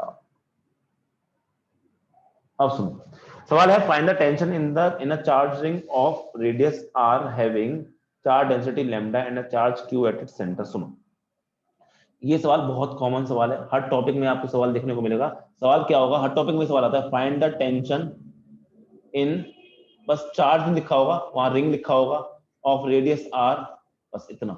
अब क्या करेगा, रोटेशन बोलेगा कि अगर मैंने एक चार्ज रिंग है उसको मैं रोटेट, चार्ज रिंग एक रिंग है उसको मैं रोटेट कर रहा हूँ, रोटेशन कर रहा हूँ, बताओ कि उसके अंदर टेंशन कितना आएगा। सवाल आएगा मैग्नेटिज्म में कि मैंने एक मैग्नेटिक फील्ड में आपकी एक रिंग रख दी है, बताओ उसमें टेंशन कितना आएगा। बताओ एक फ्लूइड में मैंने एक रिंग रख दी है उसमें टेंशन लग रही है, तो बताओ कितना टेंशन निकल के आएगा। सवाल ऐसे बनते रहते हैं, बस वही सवाल यहाँ पे बनाती है। बस फर्क क्या कर दिया सवाल में, फर्क ये कर दिया कि यहाँ पे आपको चार्ज से वो सवाल सॉल्व करना है, मतलब इलेक्ट्रोस्टैटिक्स का यूज करना है। तो ये सवाल स्टैंडर्ड सवाल है, हर जगह आपको देखने को मिलेगा। प्लस जो मैं सोल्यूशन करने वाला हूँ वो भी एक वो स्टैंडर्ड सोल्यूशन है, वही सोल्यूशन आपको हर जगह करना ही करना पड़ेगा। दूसरी बात, इसको याद नहीं करना है, इसको रटना नहीं है। पता लगा तुम रट के बैठ गए कि इस वैल्यू क्या निकल के आती है सर हर बार, क्योंकि हर बार कंसेप्ट चेंज करता है ना, तो रटना नहीं है। जो एक सेट पैटर्न है, जब मैं बाद में आपको रोटेशनल मोशन पढ़ाऊंगा या बाकी कोई चैप्टर में पढ़ाऊंगा तो यही चीज देखना, उस टाइम बोलूंगा कि मैंने ऐसी चीज पहले ही पढ़ाई थी, तो इसका सेट पैटर्न है वो याद रखना। तो क्या हो रहा है कि आपको बोला है एक चार्ज रिंग है, एक रिंग है आपके पास मस्त सी, कैसी रिंग है आपके पास में, एक बहुत ही शानदार सी मस्त सी एक रिंग है, रिंग बनाया तो एक रिंग, रिंग मतलब एक बहुत पतली सी चूड़ी टाइप की मान लो। उसने क्या बोल रखा है सवाल के लिए, उसने ये बोल रखा है आपका कि इस रिंग ना, ये रिंग चार्ज है। रिंग चार्ज का मतलब क्या होता है कि इस पूरे रिंग के ऊपर चार्ज बैठा हुआ है, कोई यहाँ प्लस प्लस प्लस, अगर कुछ नहीं बोला plus plus charge, plus plus plus charge रखा हुआ पूरी रिंग पे, ठीक है। पूरी रिंग क्या है आपकी, चार्ज है, ठीक है सर, समझ गए, समझ गए। अब मैं ये भी बताऊंगा इसमें टेंशन क्यों आएगा, ये भी बताऊंगा, इसे समझना है, ठीक है। लेकिन कितना है मुझे डायरेक्टली नहीं बताया, कितना है मुझे डायरेक्टली नहीं बताया, बस ये बता रखा है कि सर इसका जो रेडियस है ना वो आपको दे रखा है कितना, वो आपको r दे रखा है, और ये बोल रखा है कि इसके बीच में एक प्लस क्यू चार्ज रखा हुआ है, इसके बीच में एक प्लस क्यू चार्ज रखा हुआ है। तो ये बोल रहा है कि इस रिंग में टेंशन निकल के आएगी, उस टेंशन की वैल्यू बतानी है। तो पहला तो सवाल ये आता है टेंशन क्यों आएगी, सबसे पहला सवाल तुम्हारे मन में ये आना चाहिए, सर टेंशन क्यों आएगी, पहले ये तो बताओ। तो सर पहले उसका रीजन सुन लो, टेंशन क्यों आएगी। टेंशन का मतलब होता है खिंचाव, एक पहली बात याद रखना, टेंशन का मतलब होता है खिंचाव। मतलब किसी भी बॉडी के अंदर खिंचाव महसूस हो रहा है ना, तो इसका मतलब बॉडी के अंदर टेंशन या टेंसाइल फोर्सेस जनरेट हो रहे हैं। तो पहले मैं ये समझाता हूँ कि टेंशन कहाँ से आ रही है, तो सुनो, तो ध्यान दो, मैं छोटे से मैं समझाना चाहूंगा टेंशन कहाँ से आ रही है, इतना इंपॉर्टेंट नहीं है टेंशन का, क्योंकि जो इसके बाद करने वाला हूँ वो स्टैंडर्ड तरीका है, पर फिर भी सुनो। मान लो कि यहाँ पर आपका प्लस क्यू चार्ज रखा है, यहाँ पे भी आपका तो एक बहुत छोटा सा ही होगा, लेकिन चार्ज तो होगा ना, ये प्लस, तो क्या इसके ऊपर एक ऐसे करके आपका फोर्स लगेगा, हाँ सर फोर्स लगेगा, इलेक्ट्रोस्टैटिक फोर्स। फिर यहाँ पे प्लस है, तो यहाँ पे प्लस है, तो क्या इस पे ऐसे फोर्स लगेगा, हाँ सर लगेगा। ऐसे यहाँ पे प्लस होगा तो यहाँ पे फोर्स लगेगा, या पूरी की पूरी रिंग में हर पॉइंट पर क्या ऐसे ऐसे फोर्स लगना शुरू हो जाएंगे? ऐसे लगेंगे, क्योंकि पूरी रिंग भी क्या है आपकी चार्ज है, ऐसे फोर्स लगेंगे। अब तुम खुद सोचो, एक रिंग है ना जिसको मैं चारों तरफ, मान लो एक तुम एग्जांपल के लिए तुमने एक रबर बैंड ली, रबर बैंड रख के उसको तुमने ऐसे खींचना शुरू किया, जब उसको खींचना शुरू करोगे तो क्या साफ सीधी बात है, क्या साफ सीधी बात है वहां पे आपका क्या उसके अंदर ऐसा लगे ना कि रबर बैंड के अंदर खिंचाव आ गया है, तो यही वो खिंचाव है। क्या आपका जो फोर्स बाहर लग रहा है उससे आपको रिंग को क्या मन करेगा? रिंग बोलेगी मैं तो टूटने का मन कर रहा है, मेरा खींचने का मन कर रहा है। खींच नहीं पा रही क्योंकि मैं मेरे मेटल की बनी हुई, खींच नहीं पा रही क्योंकि मैं मेटल की बनी हुई, इसलिए मैं खींच नहीं पा रही, लेकिन हाँ मेरे अंदर खिंचाव महसूस हो रहा है, वो खिंचाव महसूस हो रहा है। अब ये समझ में आ गया वो खिंचाव महसूस हो रहा है, इसका मतलब क्या होगा? इसका मतलब इस पूरी रिंग के अंदर ना किसी भी पार्ट में देखोगे तो यहाँ टेंशन होंगी, किसी भी पार्ट में क्या होगी? टेंशन। अब टेंशन की एक खास बात क्या होती है? टेंशन की एक खास बात है, मान लो ये आपकी एक रस्सी है, मैंने एक रस्सी बना दी मान लो ये, तो टेंशन की खास बात क्या होती है कि वो आपका इस तरफ भी ऐसी लगती है और वो हमेशा खिंचाव, मतलब दोनों एंड पे ऐसा लगे खींच रही है, मतलब यहाँ से देखूंगा तो खींचती हुई, यहाँ पे देखूंगा तो भी मुझे खींचती हुई महसूस होगी, या दोनों तरफ से क्या होती है आपको खींचती हुई महसूस लगती है, तो टेंशन की होगी। तो हर पॉइंट पे क्या होगा? तो हर पॉइंट में मुझे खिंचाव महसूस होगा, टेंशन महसूस होगी। सवाल यही है कि इसमें ये टेंशन की वैल्यू क्या निकल के आएगी। अब सुनो स्टैंडर्ड तरीका क्या है, पर दिक्कत ये सवाल करे कैसे? हम तो एक ही चीज पढ़ के आए हैं, तो वो है कूलम्स लॉ, और कोई फॉर्मूला भी नहीं पढ़ा अभी तक। तो क्या कूलम्स लॉ तो यहाँ पे लगा ही नहीं सकते? सही बात है, कूलम्स लॉ यहाँ पे लगा नहीं सकते, बिकॉज कूलम्स लॉ ने क्या कहा था? Coulomb's law it gives you the value between of interaction force between two charges, between two charges only. मैंने कहा था कि जो इंटरेक्शन फोर्स देता है आपको सिर्फ दो चार्जेस के बीच का देता है, हाँ सही बात तो सही है, दो चार्जेस के बीच का देता है। और फिर फैज जो फैज था मुझे बार बार टोकता था, जो फैज था वो अपने का मुझे बार बार टोकता था, बोलता सर टू नहीं 2.4 लिखो सर, और मैं बोलता हर बार बोलता था हाँ तुम सही कह रहे हो, हाँ तुम सही कह रहे हो, हाँ तुम सही कह रहे हो, ये मैं बोलता था उससे। 2 पॉइंट चार्ज मतलब जो कूलम्स लॉ होता है ना वो हमेशा 2 पॉइंट चार्ज के लिए ही वैलिड होता है, पर यहाँ तो सर पॉइंट चार्ज है ही नहीं, यहाँ तो ये पूरी की पूरी रिंग है, इतनी लंबी चौड़ी रिंग है, इतनी लंबी चौड़ी रिंग है, आपसे क्या करूं मैं? ठीक है, एक और बात, चार्ज डेंसिटी जो लैम्डा है इसकी यूनिट आपको देखे कूलम पर मीटर, इसके बारे में मैं थोड़ी सी बात करूंगा।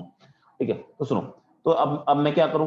पॉइंट चार्ज तो दिख नहीं रहा, ये तो बहुत बड़े बड़े चार्ज, ये तो पूरा एक रिंग इतनी बड़ी चार्ज है, ये कैसे इसको पॉइंट मानूं? अगर पॉइंट नहीं है तो मैं क्या कर सकता हूँ? इसको तोड़ सकता हूँ, इसको क्या कर सकता हूँ? इसको मैं तोड़ सकता हूँ। तोड़ने का मतलब मैं क्या करता हूँ, इसका एक छोटा सा पार्ट कहीं भी, मैंने मान लो इसका एक छोटा सा पार्ट, बहुत ही छोटा छोटा बहुत ही छोटा सा मैं दिखा रहा हूँ, मैं दिखा देखने में आपको मैंने बड़ा सा पार्ट लिया, पर ये बहुत छोटा सा पार्ट है, बहुत ही यहाँ से छोटा सा पार्ट लिया, और इस छोटे से पार्ट को लेके क्या किया, यहाँ से काट के मैंने इसको बच्चों फिर जूम कर दिया। अब समझना, जो मैं आगे की जितनी भी स्टेप करने जा रहा हूँ ये स्टैंडर्ड स्टेप है, दुनिया का कोई भी सवाल जब रिंग में टेंशन निकालने का आएगा तो आपको ऐसे करना ही पड़ेगा। मैंने इसको जूम किया, ठीक है, बहुत छोटा सा पार्ट था, बहुत छोटा सा पार्ट, मतलब एक पॉइंट जितना ही था, एक पॉइंट जितना है, तो उसको मैंने जूम किया। जूम करके मुझे क्या लगेगा सर? जूम करके मुझे लगेगा कि आपका यहाँ पे क्या है, आपकी एक बड़ी सी है, जूम करूंगा तो थोड़ा बड़ा दिखाई देगा ना, जूम करूंगा तो मुझे थोड़ा सा बड़ा दिखाई देगा, हाँ तो बड़ा तो दिखाई देगा आपको, ठीक है, और थोड़ा सा टेढ़ा भी होगा क्योंकि सर्कुलर है ना, थोड़ा टेढ़ा भी होगा, ऐसे करके होगा। चलो जूम करके तो बड़ा दिखाई देने वाली चीज है, हाँ सर चलो समझ में आ गया। अब क्या होगा सर? जो टेंशन आएगी वो टेंशन, एक टेंशन तो ऐसे है कि टेढ़ी क्यों आ रही है क्योंकि सर्कुलर है, और एक टेंशन ऐसे निकल के आ जाएगी, हाँ सर ये भी बात भी समझ आ रही है। और क्या होगा कि ये आपका कुछ एंगल बनाएगा यहाँ पे, क्या एंगल बनाएगा? कुछ एंगल बनाएगा यहाँ पे। अब क्योंकि मैंने इस पार्ट को बहुत छोटा पार्ट लिया है, इस पार्ट को मैंने क्या लिया है, बहुत छोटा पार्ट, तो इसकी लेंथ को मैं क्या ले लूंगा आपका, इसकी लेंथ को मैं ले लूंगा dx, इसकी लेंथ को क्या ले लूंगा मैं dx। dx का मतलब होता है जब भी किसी शब्द के आगे d लगा दिया तो उसका मतलब स्मॉल, स्मॉल चेंज, ठीक है, dx ले लिया। अब dx ले लिया, अब इस dx की वैल्यू क्या होगी? तो मैं क्या करता हूँ, इस ये एंगल मान लेता हूँ कुछ, इस एंगल को क्या मान सकता हूँ मैं? इस एंगल को मान सकता हूँ डी थीटा। डी थीटा मतलब बहुत छोटा एंगल, जब भी किसी आगे चीज लगा तो उसको बोलते हैं डिफरेंशियल, डिफरेंशियल मतलब बहुत छोटा, ठीक है। तो ये पॉइंट था ना, पॉइंट चार को मैंने बहुत छोटा, तो बहुत छोटे को मैं dx से प्रेजेंट कर रहा हूँ। अब बात ये कि dx की वैल्यू क्या होगी थीटा के टर्म्स में, तो ये क्या हो गया r, ये क्या हो गया r। हर बच्चों को ये एक बात पता होनी चाहिए कि आपका ये सर्कल में पढ़ते हैं कि लेंथ ऑफ आर्क का फॉर्मूला क्या होता है, लेंथ ऑफ आर्क हर बच्चों को पता होना चाहिए क्या, कि किसी भी जगह पे कोई सर्कल होता है इस तरह से, और ये एंगल थीटा होता है, और ये अगर एल है तो एल की बच्चों वैल्यू क्या होती है बच्चों, आर थीटा, जहाँ पे आर क्या आपका रेडियस है। तो ये पता होगा मेरे ख्याल से, सबको पता होना चाहिए, नहीं पता तो मैंने बता दिया। तो यहाँ से क्या मैं यहाँ पे इस चीज को यूज करके क्या मैं लिख सकता हूँ कि dx की वैल्यू क्या हो जाएगी बच्चों, क्या dx की वैल्यू हो जाएगी आपकी आर थीटा, थीटा क्या आपका डी थीटा, तो यहाँ पे हो जाएगी एस की value are D theta. I hope कि सारी वैल्यू सबको समझ में आ गई, डीएक्स कैसे आया आर थीटा निकल के। अब लौट के आते हैं कि सर अगर मुझे इस पे फोर्स बनाना है, अगर मुझे इस पे फोर्स बनाना है तो क्या ये यहाँ पे बहुत प्लस प्लस प्लस प्लस छोटे छोटे प्लस रखे हुए ना, सर प्लस प्लस तो रखे हुए हैं, पर मैं तो इसको एक पॉइंट चार्ज ही माना है, क्योंकि बहुत छोटा सा था ना, ये बड़ा तो मैंने बनाया बहुत छोटा सा है। तो क्या मुझे इसकी इसकी चार्ज की वैल्यू तो पता होनी चाहिए ना, डी क्यू, इसके ऊपर कितना चार्ज होगा डी क्यू। अब वो डी क्यू की वैल्यू जब तक पता नहीं होगी मैं फोर्स नहीं लिख पाऊंगा। ठीक है, अब डी क्यू की वैल्यू कैसे आएगी, तो ध्यान दो इसके ऊपर, ये क्या दे रखा है, चार्ज डेंसिटी लैम्डा आपको दे रखी है, और यूनिट चेक करो, सबसे इंपॉर्टेंट क्या है, यूनिट। तो कूलम पर मीटर, मतलब मुझे क्या दे रखा है कि इसके कितने लेंथ में कितना चार्ज है। कूलम पर मीटर का मतलब कितने मीटर में कितना चार्ज, कितनी लेंथ में कितना चार्ज। तो अगर मुझे डीक्यू निकालना है, मैं क्या लैम्डा का मतलब क्या होगा, लैम्डा का मतलब है कि चार्ज अपॉन, तो लैम्डा का मतलब क्या होता है, लैम्डा का मतलब हो गया आपका, एक सेकंड, यूनिट के हिसाब से क्या लग रहा है यहाँ पे, कूलम अपॉन मीटर, तो साफ साफ देख लग रहा है, इसका मतलब क्या हो जाएगा, चार्ज, कूलम का मतलब चार्ज और मीटर का मतलब लेंथ। चार्ज मतलब अगर मुझे कल को कोई चार्ज निकालना है तो मैं क्या करूंगा, charge is equal to lambda into length कर दूंगा। अब इधर पे लौट के आओ, यहाँ पे दिख रहा है सर मुझे ये डी क्यू चार्ज निकालना है, तो मैं यहाँ पे डी क्यू लिख दूंगा, is equal to lambda, length क्या है इसकी, सर लेंथ है आपकी इसकी डीएक्स, तो लैम्डा इंटू डीएक्स रख दूंगा। डीएक्स की वैल्यू क्या है सर, डीएक्स की वैल्यू है आर डी थीटा। तो इस छोटे से एलिमेंट की, ये जो एलिमेंट बनाया है इसको हम एलिमेंट बोलते हैं, ठीक है, जो एलिमेंट बनाया है इस एलिमेंट का चार्ज कितना हो जाएगा, lambda into are D theta. जल्दी से बता दो जितने बच्चे भी यहाँ पे पढ़ रहे हैं उसको, उनको ये समझ में आया कि नहीं आया, क्योंकि अगर ये डी क्यू समझ में नहीं आएगा तो सब फिर आगे सवाल नहीं हो पाएगा। पहले बताओ क्या डी क्यू समझ में आया कि नहीं आया, जल्दी जल्दी बोलो, जल्दी बोलो, जल्दी थोड़ा सा हाथ पैर चलाओ, क्योंकि आखिरी सवाल है आज का, इसके बाद हम आज का सवाल आज खत्म करेंगे। समझ में आया कि डी क्यू कैसे आया, बहुत जरूरी है, डी क्यू निकल के आ गया, चलो बहुत बड़ी बात। फिर से मैं बता रहा हूँ, आज क्लास बहुत अच्छी क्लास है, इस क्लास को प्लीज यूट्यूब पे वापस से देखना, अच्छे से देखना, कोई भी डाउट है तो वापस से पूछना, मुझे कोई दिक्कत नहीं, मैं आपको वापस समझाने, पर आपको समझ में आना जरूरी है। तो डी क्यू की वैल्यू निकल के आ गई। अब सुनो सवाल क्या है, अब सवाल है सर इस तरह से, अब ये तो इसको मान लो फिर से पॉइंट चार्ज, इसको क्या मान लो, एक तरह से पॉइंट चार्ज। अब ध्यान देना पॉइंट चार्ज की तरह है, और पॉइंट चार्ज क्या है यहाँ पे डी क्यू, तो क्या ये प्लस का है, तो क्या इसके ऊपर ऐसे लगेगा, ऊपर एक फोर्स ऐसे लगेगा इसके ऊपर, इस एलिमेंट की बात कर रहा हूँ, क्या ऊपर फोर्स लगेगा, वो कौन सा, इलेक्ट्रोस्टैटिक फोर्स, और उसकी वैल्यू क्या हो जाएगी, तो उसकी वैल्यू हो जाएगी के, और यहाँ पे क्या रखा है, प्लस क्यू रखा है ना, के Q D Q divided by, ये डिस्टेंस कितना हो जाएगा, अब सर्कल है ना, तो ये भी आर होगा, ये भी आर होगा, तो ये भी आर ही होगा, K Q D Q by R square हो गया। और ऐसे लग रही है एक टेंशन, ऐसे लग रही है एक टेंशन, ठीक है, मेरा मेन मोटिव क्या है, इस टेंशन को निकालना। अब टेंशन को निकालने के लिए मैं क्या करता हूं, तो मैं फिर से ऐसे एक लाइन बनाता हूं, और एक लाइन ऐसे बनाता हूं, ऐसे एक लाइन बनाता हूं, एक लाइन ऐसे बनाता हूं। अब ध्यान दो ये एंगल कहां से लेके आएंगे, तो एंगल आएंगे यहां से, ऊपर आउट डायग्राम में इसमें। एंगल को लेने के लिए मैं क्या करूंगा, ध्यान दो फिगर में, फिगर बहुत ध्यान से देखो। तो क्या ये अगर पूरा एंगल डी थीटा है, तो ये वाला एंगल क्या हो जाएगा सर, ये वाला एंगल होता है डी थीटा बाय टू, ये वाला एंगल क्या हो जाएगा आपका, डी थीटा बाय टू। अगर ये angle D theta by to है, तो मुझे बताओ क्या ये वाला एंगल भी डी थीटा बाय टू होगा कि नहीं होगा, क्या ये वाला angle D theta by to होगा कि नहीं होगा। कोई बच्चा बोलेगा सर कैसे होगा, सुन लो, ऐसे होगा। तो मान लो इस तरह से है ना, इस तरह से, तो मैंने बोला कि देखो ये क्या हो गया, ये 90 डिग्री हो गया, ये क्या हो गया, ये डी थीटा बाय टू हो गया। अगर ये डी थीटा बाय टू, ये 90, तो ये क्या हो जाएगा 90 minus D theta by to. ये एंगल कितना है सर, ये एंगल 90, तो ये भी कितना हो जाएगा डी थीटा बाय टू। थोड़ा दिमाग लगाओगे आराम से निकल के आ जाएगा। मतलब क्या ये एंगल हो जाएगा आपका डी थीटा बाय टू हो जाएगा। अगर ये सिमेट्रिकल होने की वजह से ये भी कितना हो जाएगा, ये भी डी थीटा बाय टू हो जाएगा। आई होप कि सबको ये एंगल कैसे निकल के आए, समझ में अच्छे से आ गया होगा। अब आगे बढ़ते हैं। अब फिर से क्या बोलूंगा सर, टेंशन का एक कंपोनेंट ऐसे लूंगा, एक कंपोनेंट ऐसे लूंगा, ये वाला कंपोनेंट और ये वाले कंपोनेंट क्या हो जाएंगे, आपस में कट जाएंगे, क्योंकि सब कुछ बराबर है। नीचे क्या निकल के आएगा, नीचे दोनों के दोनों निकल के आएंगे, तो मैं 2 लगा देता हूँ, तो 2t कितना साइन वाला कंपोनेंट आएगा, तो 2t sine D theta by two. मेरे ख्याल से सबको समझ तो होगा साइन क्यों लेते हैं, कॉस क्यों लेते हैं, कॉस लेते हैं जब आपको ये वाला कंपोनेंट निकालना होता है, साइन ये वाला। अब क्योंकि इसमें कोई मूवमेंट थोड़ी ना हो रहा है, कोई डिस्टर्बेंस थोड़ी ना हो रहा है, तो ये तो चार्ज किसमें, इक्विलिब्रियम में ना भी। तो क्या मैं साफ साफ लिख सकता हूं कि यहाँ पे क्या हो जाएगा, F is equal to K Q, sorry F is equal to, क्या मैं यहां से लिख सकता हूँ 2t sine D theta by two. क्या सबको समझ में आ रहा है अच्छे से, ठीक है, 2t साइन, क्योंकि जितना फोर्स ऊपर होगा उतना ही फोर्स नीचे होगा, ये कर दिया मैंने। अब मेरा मुद्दा क्या है, मेरे को तो सवाल में निकालना था टेंशन। टेंशन क्या हो जाएगी, एक काम करता हूँ पहले F की वैल्यू देता हूँ। इस F की वैल्यू क्या है, इस F की वैल्यू यहाँ पे क्या है, वो है K Q D Q by R square. तो सुनो, K Q D Q by R square is equal to 2t sine D theta by 2। अब सवाल खत्म हो चुका है फिजिक्स, अब मैथ चल रही है।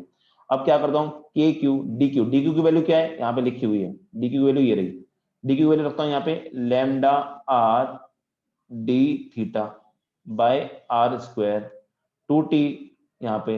अब साइन डी थीटा, तो साइन डी थीटा को मैं डी थीटा बाय 2 लिखता हूँ। कोई बच्चा बोलेगा सर कैसे लिख दिया, तो एक याद रखो, क्योंकि जो मेरा डी थीटा होता है वो क्या है, एक वेरी स्मॉल एंगल। और जब भी आपका एंगल बहुत छोटा होता है, जब भी आपका एंगल बहुत छोटा, तो एक बात हमेशा याद रखना कि उस टाइम पे साइन थीटा आपका लगभग थीटा के बराबर हो जाता है। जब आपकी, ये सारी सब मैथमेटिक्स है, आपको पता होना चाहिए, जब भी आपका एंगल बहुत छोटा होता है तो उस पॉइंट ऑफ टाइम पे साइन थीटा लगभग थीटा के बराबर होता है। ये मैथमेटिक्स से आता है आपका। यहाँ से तो क्या डी थीटा और डी थीटा एक दूसरे को खा जाएंगे, ठीक है, क्या आपका ये 2 और ये 2 एक दूसरे को खा जाएंगे, और आपका ये आर और ये आर एक दूसरे को खा जाएंगे, और क्या बचा, बचा क्या, नहीं सब बोलता। तो यहाँ से बच्चों जो टेंशन निकल के आएगी, फाइनल जो टेंशन निकल के आएगी, वो टेंशन के निकल के आती है आपके सवाल की टेंशन भी खत्म हो जाएगी। Tension will come out to be K Q lambda by R. बहुत आराम आराम से मैंने सवाल को समझा है, इससे आराम से आपको दुनिया में कोई नहीं समझा सकता है। एक एक स्टेप आपको समझाइए, एक एक स्टेप आपको समझाइए। आई होप कि हर बच्चे को ये बात, अच्छा यहाँ पे जिसको दिक्कत आ रही है कि ये डी थीटा कैसे हो गया, तो मैं यहाँ पे लिख देता हूँ, मैं यहाँ पे लिखता हूँ कि इस वाले स्टेप के बाद में sine D theta by 2 is approximately equal to D theta by 2, क्योंकि जहाँ पे एंगल छोटा होता है वहां पे आपका जो साइन है वो एंगल के ही बराबर निकल जाता है। क्या सबको ये समझ में आया कि नहीं आया, जल्दी से बता दो मेरे प्यारे प्यारे बालकों, क्या समझ में आया कि नहीं आया, जल्दी से बोल जाओ। आज की क्लास फिर से बोल रहा हूँ बहुत अच्छी क्लास है आज की, आज की क्लास मिस मत करना। पहली बात तो अगर मिस हो भी रही है, किसी की आधी अधूरी क्लास हो रही है, नेटवर्क की प्रॉब्लम हो रही है, तो प्लीज यूट्यूब पे जाकर जरूर देखना और इन सारी चीजों को नोट्स में जरूर लिखना। एक और बात बता देता हूँ, कुछ बच्चे मेरे से ये बोल रहे थे, एक दो बच्चों का आया था मैसेज, और एक दो बच्चों ने मुझे अलग से भी बात बताई थी कि सर नीट के लेवल से आप बहुत ज्यादा ऊपर पढ़ा रहे हो, ठीक है। तो एक तो पहली बात ये समझ लो कि यहाँ पे मैं एक आध बच्चा आईआईटी का बैठा हुआ है, आईआईटी एडवांस तैयारी नहीं कर रहा है, वो आईआईटी मेंस की तैयारी कर रहे हैं। पहले आईआईटी मेंस निकालोगे तब आप आईआईटी का एडवांस निकालोगे। दूसरी बात मैं आपको ये बता देता हूँ कि जब आप तैयारी कर रहे होते हो ना, तो ये नहीं सोचते हो कि आप मैं मतलब कि कितने लेवल तक तैयारी कर रहा हूँ। मुझे नीट का जो लेवल है और आईआईटी का लेवल है, मेंस का लेवल बराबर ही होता है। और ये जो मैंने सारी चीज बताई है मेंस के लेवल से ऊपर नहीं है। जो सारी चीजें मैंने आज की क्लास में पढ़ाई ना, कोई भी चीज मेंस के लेवल से ऊपर नहीं है। तो आपको पढ़ना तो सब कुछ है, पढ़ना तो सब कुछ है। कल को पेपर हार्ड हो जाएगा तो किसको गाली दोगे बे, खुद को दोगे, मुझे खुद दोगे, मुझको तो नहीं दोगे क्योंकि मैं तो पढ़ा रहा हूँ। तो जो टीचर कुछ होते हैं जो टाइम पास करवा रहे हैं, या फिर आप लोग ये बोलते हो कुछ लोग के, वो थोड़ा डिमोटिवेटिंग भी होता है कि सर आप थोड़ा सा एक्स्ट्रा पढ़ा रहे हो, इतना थोड़ी ना आता है एग्जाम में। आ गया तो तुम रोक लोगे क्या कभी, आ गया तो। और इस सवाल, इन सवालों में कर ही क्या रहा हूँ, बस फिजिक्स तो लगा रहा हूँ, कोई ऐसे अलग चीज, कोई खतरनाक चीज तो पढ़ा नहीं रहा। तो ये सारे कंसेप्ट दिमाग से लगा दो कि भाई हार्ड पढ़ा रहा हूँ, आसान पढ़ा रहा हूँ, मुझे पता है मैं क्या पढ़ा रहा हूँ पहली बात, ठीक है। तो मुझे मत बताओ कि मुझे क्या पढ़ाना चाहिए नहीं पढ़ाना चाहिए।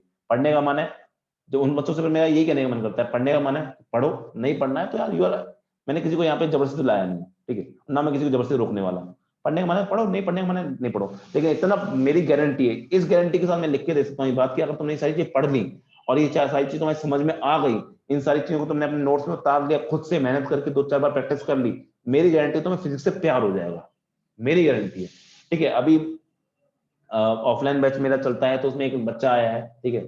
तो वो बोलता सर मेरी फिजिक्स इतनी खराब है कि मैं ना सवाल देखते पहले तो डर जाता हूँ, सवाल में से होता भी नहीं है। दूसरी बात, आज वो बच्चा आया, उसको मैंने 1-2 घंटा पढ़ाया, जैसे पढ़ाया उस बच्चे ने, आज जब मैंने उसको सवाल करवाया तो मैंने काम किया, मैंने एक उसे ये बात बोली कि मैं तेरे को कंसेप्ट पढ़ाऊंगा ही नहीं, आज मैं सिर्फ सवाल करवाऊंगा, ठीक है। मुखलिया निखिल जो मेरा ऑफलाइन बैच का बच्चा, वो जानता भी होगा, ठीक है।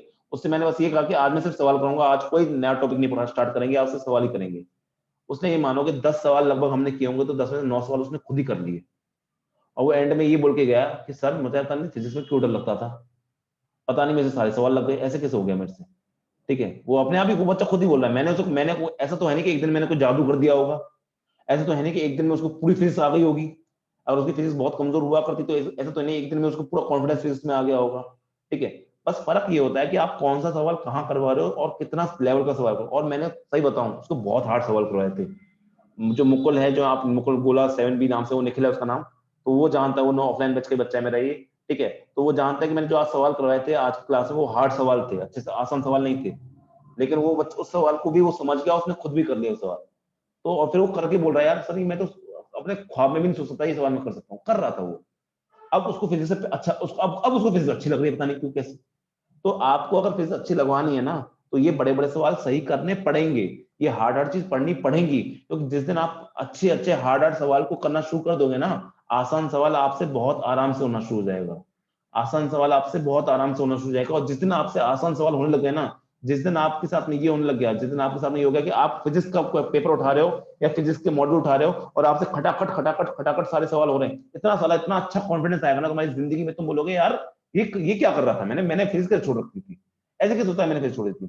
अब जो बच्चे 3 बच्चे मनदीप, अर्शी और आपका एक और बच्चे ने नाम भूल गया, सोनी, ये जो बच्चे लेके आए हैं फुल आउट ऑफ फुल लेके आए हैं, मतलब इनमें से मुझे लगभग दो बच्चों ने ये बोला हुआ था कि सर हमारी फेस बहुत खराब है, हमारी फेस बहुत खराब है, हमसे नंबर नहीं आते, हमसे सवाल नहीं होते, उन्होंने खुद बोला है। आप में से कई बच्चों ने मेरे से बोला है कि हमारी फेस बहुत खराब है, फेस बहुत खराब है। नंबर देखो आज अपने यहाँ, जो बच्चे स्टार्टिंग में बोलते हैं हमारी फेस बहुत खराब है, वो लड़कियां 40-40 नंबर लेके आ रही हैं। ठीक है, जो लड़कियां ये बोलती है, जो लड़के भी बोल रहा हूँ वो भी 40-40 नंबर लेके आए। जो लड़की 2 लड़कियों ने मेरे से ये बोला था कि सर मेरी तो फेस बहुत खराब है, मेरे से सवाल ही नहीं लगते, वो फुल आउट ऑफ फुल लेके आ गई यार। अब सोचो उसके अंदर कितना कॉन्फिडेंस आया होगा। मंदी तो 2 बार टॉपर बन गई है, कितना कॉन्फिडेंस आया होगा उसके अंदर, कितना अच्छा लगा होगा उसको। ठीक है, तो वो आपके अंदर ही है डर, उसको बस निकालना है। और निकालोगे कैसे? जो मॉड्यूल भेज रहा हूँ वो मॉड्यूल लगाओ, सारे के सारे सवाल लगाओ, पहली बात तो। ठीक है, और दूसरी बात ये कि भाई हार्ड सवाल से डरो मत। हार्ड सवाल कोई नई चीज पैदा नहीं करी किसी दिन ना, तुम्हारे ऐसा नहीं कि तुम्हें डराने के लिए मैं देखो इतने हार्ड सवाल कराऊंगा तो सर हार्ड सवाल कराते इसके सर अच्छे हैं, ऐसा कुछ नहीं है। लेकिन अगर तुमसे हार्ड सवाल हो गया ना, फिजिक्स तुम्हारा डर जो है ना छू मंतर गायब है उस दिन। और वही मेरा काम है। और जिस दिन फिजिक्स का डर गायब होगा ना, तुम्हें फिजिक्स से प्यार हो जाएगा यार, कि फिजिक्स पढ़ते पढ़ते मुझे मैथ भी समझ में आ रही है, मैं इतने अच्छे सवाल भी लगा रहा हूं, इतना प्यार होगा ना फिजिक्स से पढ़ते हुए। मेरे जमाने में कुछ चीजें ऐसे बोलते हैं, मेरी फिजिक्स खुद खराब थी स्टार्टिंग में। ठीक है, पर फिजिक्स लगाई लगाई लगाई और इतना अच्छी लगाई कि आज मैं फिजिक्स का टीचर हूँ। मुझे आज तक मुझे प्यार है फिजिक्स से, मतलब मैं फील करता हूँ फिजिक्स को। फिजिक्स के बारे में कुछ भी होता है ना, मैं पहले फील करता हूँ ऐसा अच्छा अच्छा हो रहा है आंसर, मैं फील से बहुत सारे आंसर था, तो मुझे पेन उठाने की जरूरत नहीं है। क्यों? क्योंकि मुझे फिजिक्स से प्यार हो गया, इतने सवाल लगानी है कि मुझे पता है कि भाई आंसर क्या होने वाला है। तो आई होप कि आप सबको भी ये बात समझ आ रही हो। चलो क्लास खत्म होने वाली है, लेकिन मैं फिर एक सवाल आपको होमवर्क देके जा रहा हूं, और ये सवाल आपका नीट में शायद आया हुआ है, मेरे ख्याल से तो आया हुआ है। ठीक है, या फिर नीट में आया हुआ है, या फिर आपका किसी एम्स वेम्स के एग्जाम में आया, नीट में आया है या फिर एम्स में आया है। और आईआईटी में तो आया ही, ये 100% है। और शायद आईआईटी के मेंस में आया, एडवांस में आया। लेकिन क्वेश्चन बहुत आसान है। क्वेश्चन क्या है सुन लो, मैं होमवर्क देके जा रहा हूँ।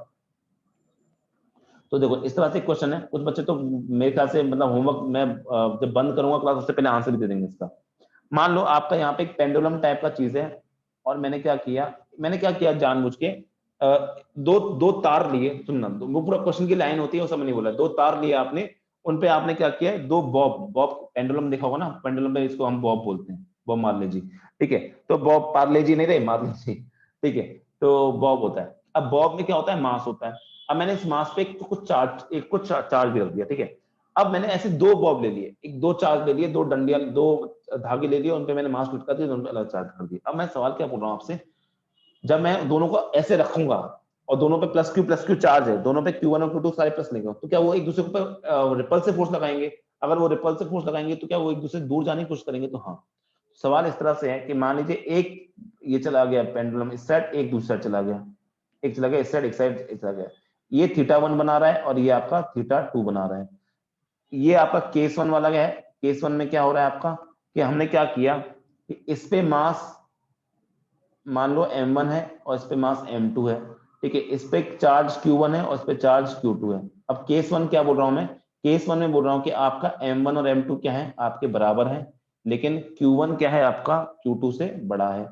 दूसरा क्वेश्चन क्या है, दूसरा केस है क्वेश्चन केस में कि आपका इस बार मैंने क्या कहा कि आपका m1 जो है वो आपका m2 से बड़ा है, और आपका जो Q1 है वो Q2 के बराबर है। अब सवाल क्या है, सवाल ये है आपका, दोनों केसेस में दोनों के लिए एक ही ऑप्शन है। ठीक है, इसके लिए मतलब सवाल अलग है, ये अलग अलग क्वेश्चन हैं, ये अलग अलग क्वेश्चन हैं। ये क्वेश्चन 1 मान लो और ये क्वेश्चन 2 मान लो, केस 1। तो ऑप्शन इन सबके लिए सेम ही है, दोनों के लिए ऑप्शन सेम है, मतलब दोनों क्वेश्चन के सेम ऑप्शन हैं। ऑप्शन है कि θ1 is greater than θ2, B option है θ1 is equal to θ2, C option है आपका θ1 इज लेस देन θ2, और डी ऑप्शन है आपका वी कैन नॉट से। वी कैन नॉट से का मतलब डेटा इनसफिशिएंट, इसको आप डेटा इनसफिशिएंट भी मान सकते हो। डेटा इनसफिशिएंट बोल दो या नन ऑफ दीज बोल दो, कोई भी चीज बोल दो इसमें से, ठीक है, ऐसा कोई ऑप्शन हो जाएगा आपका।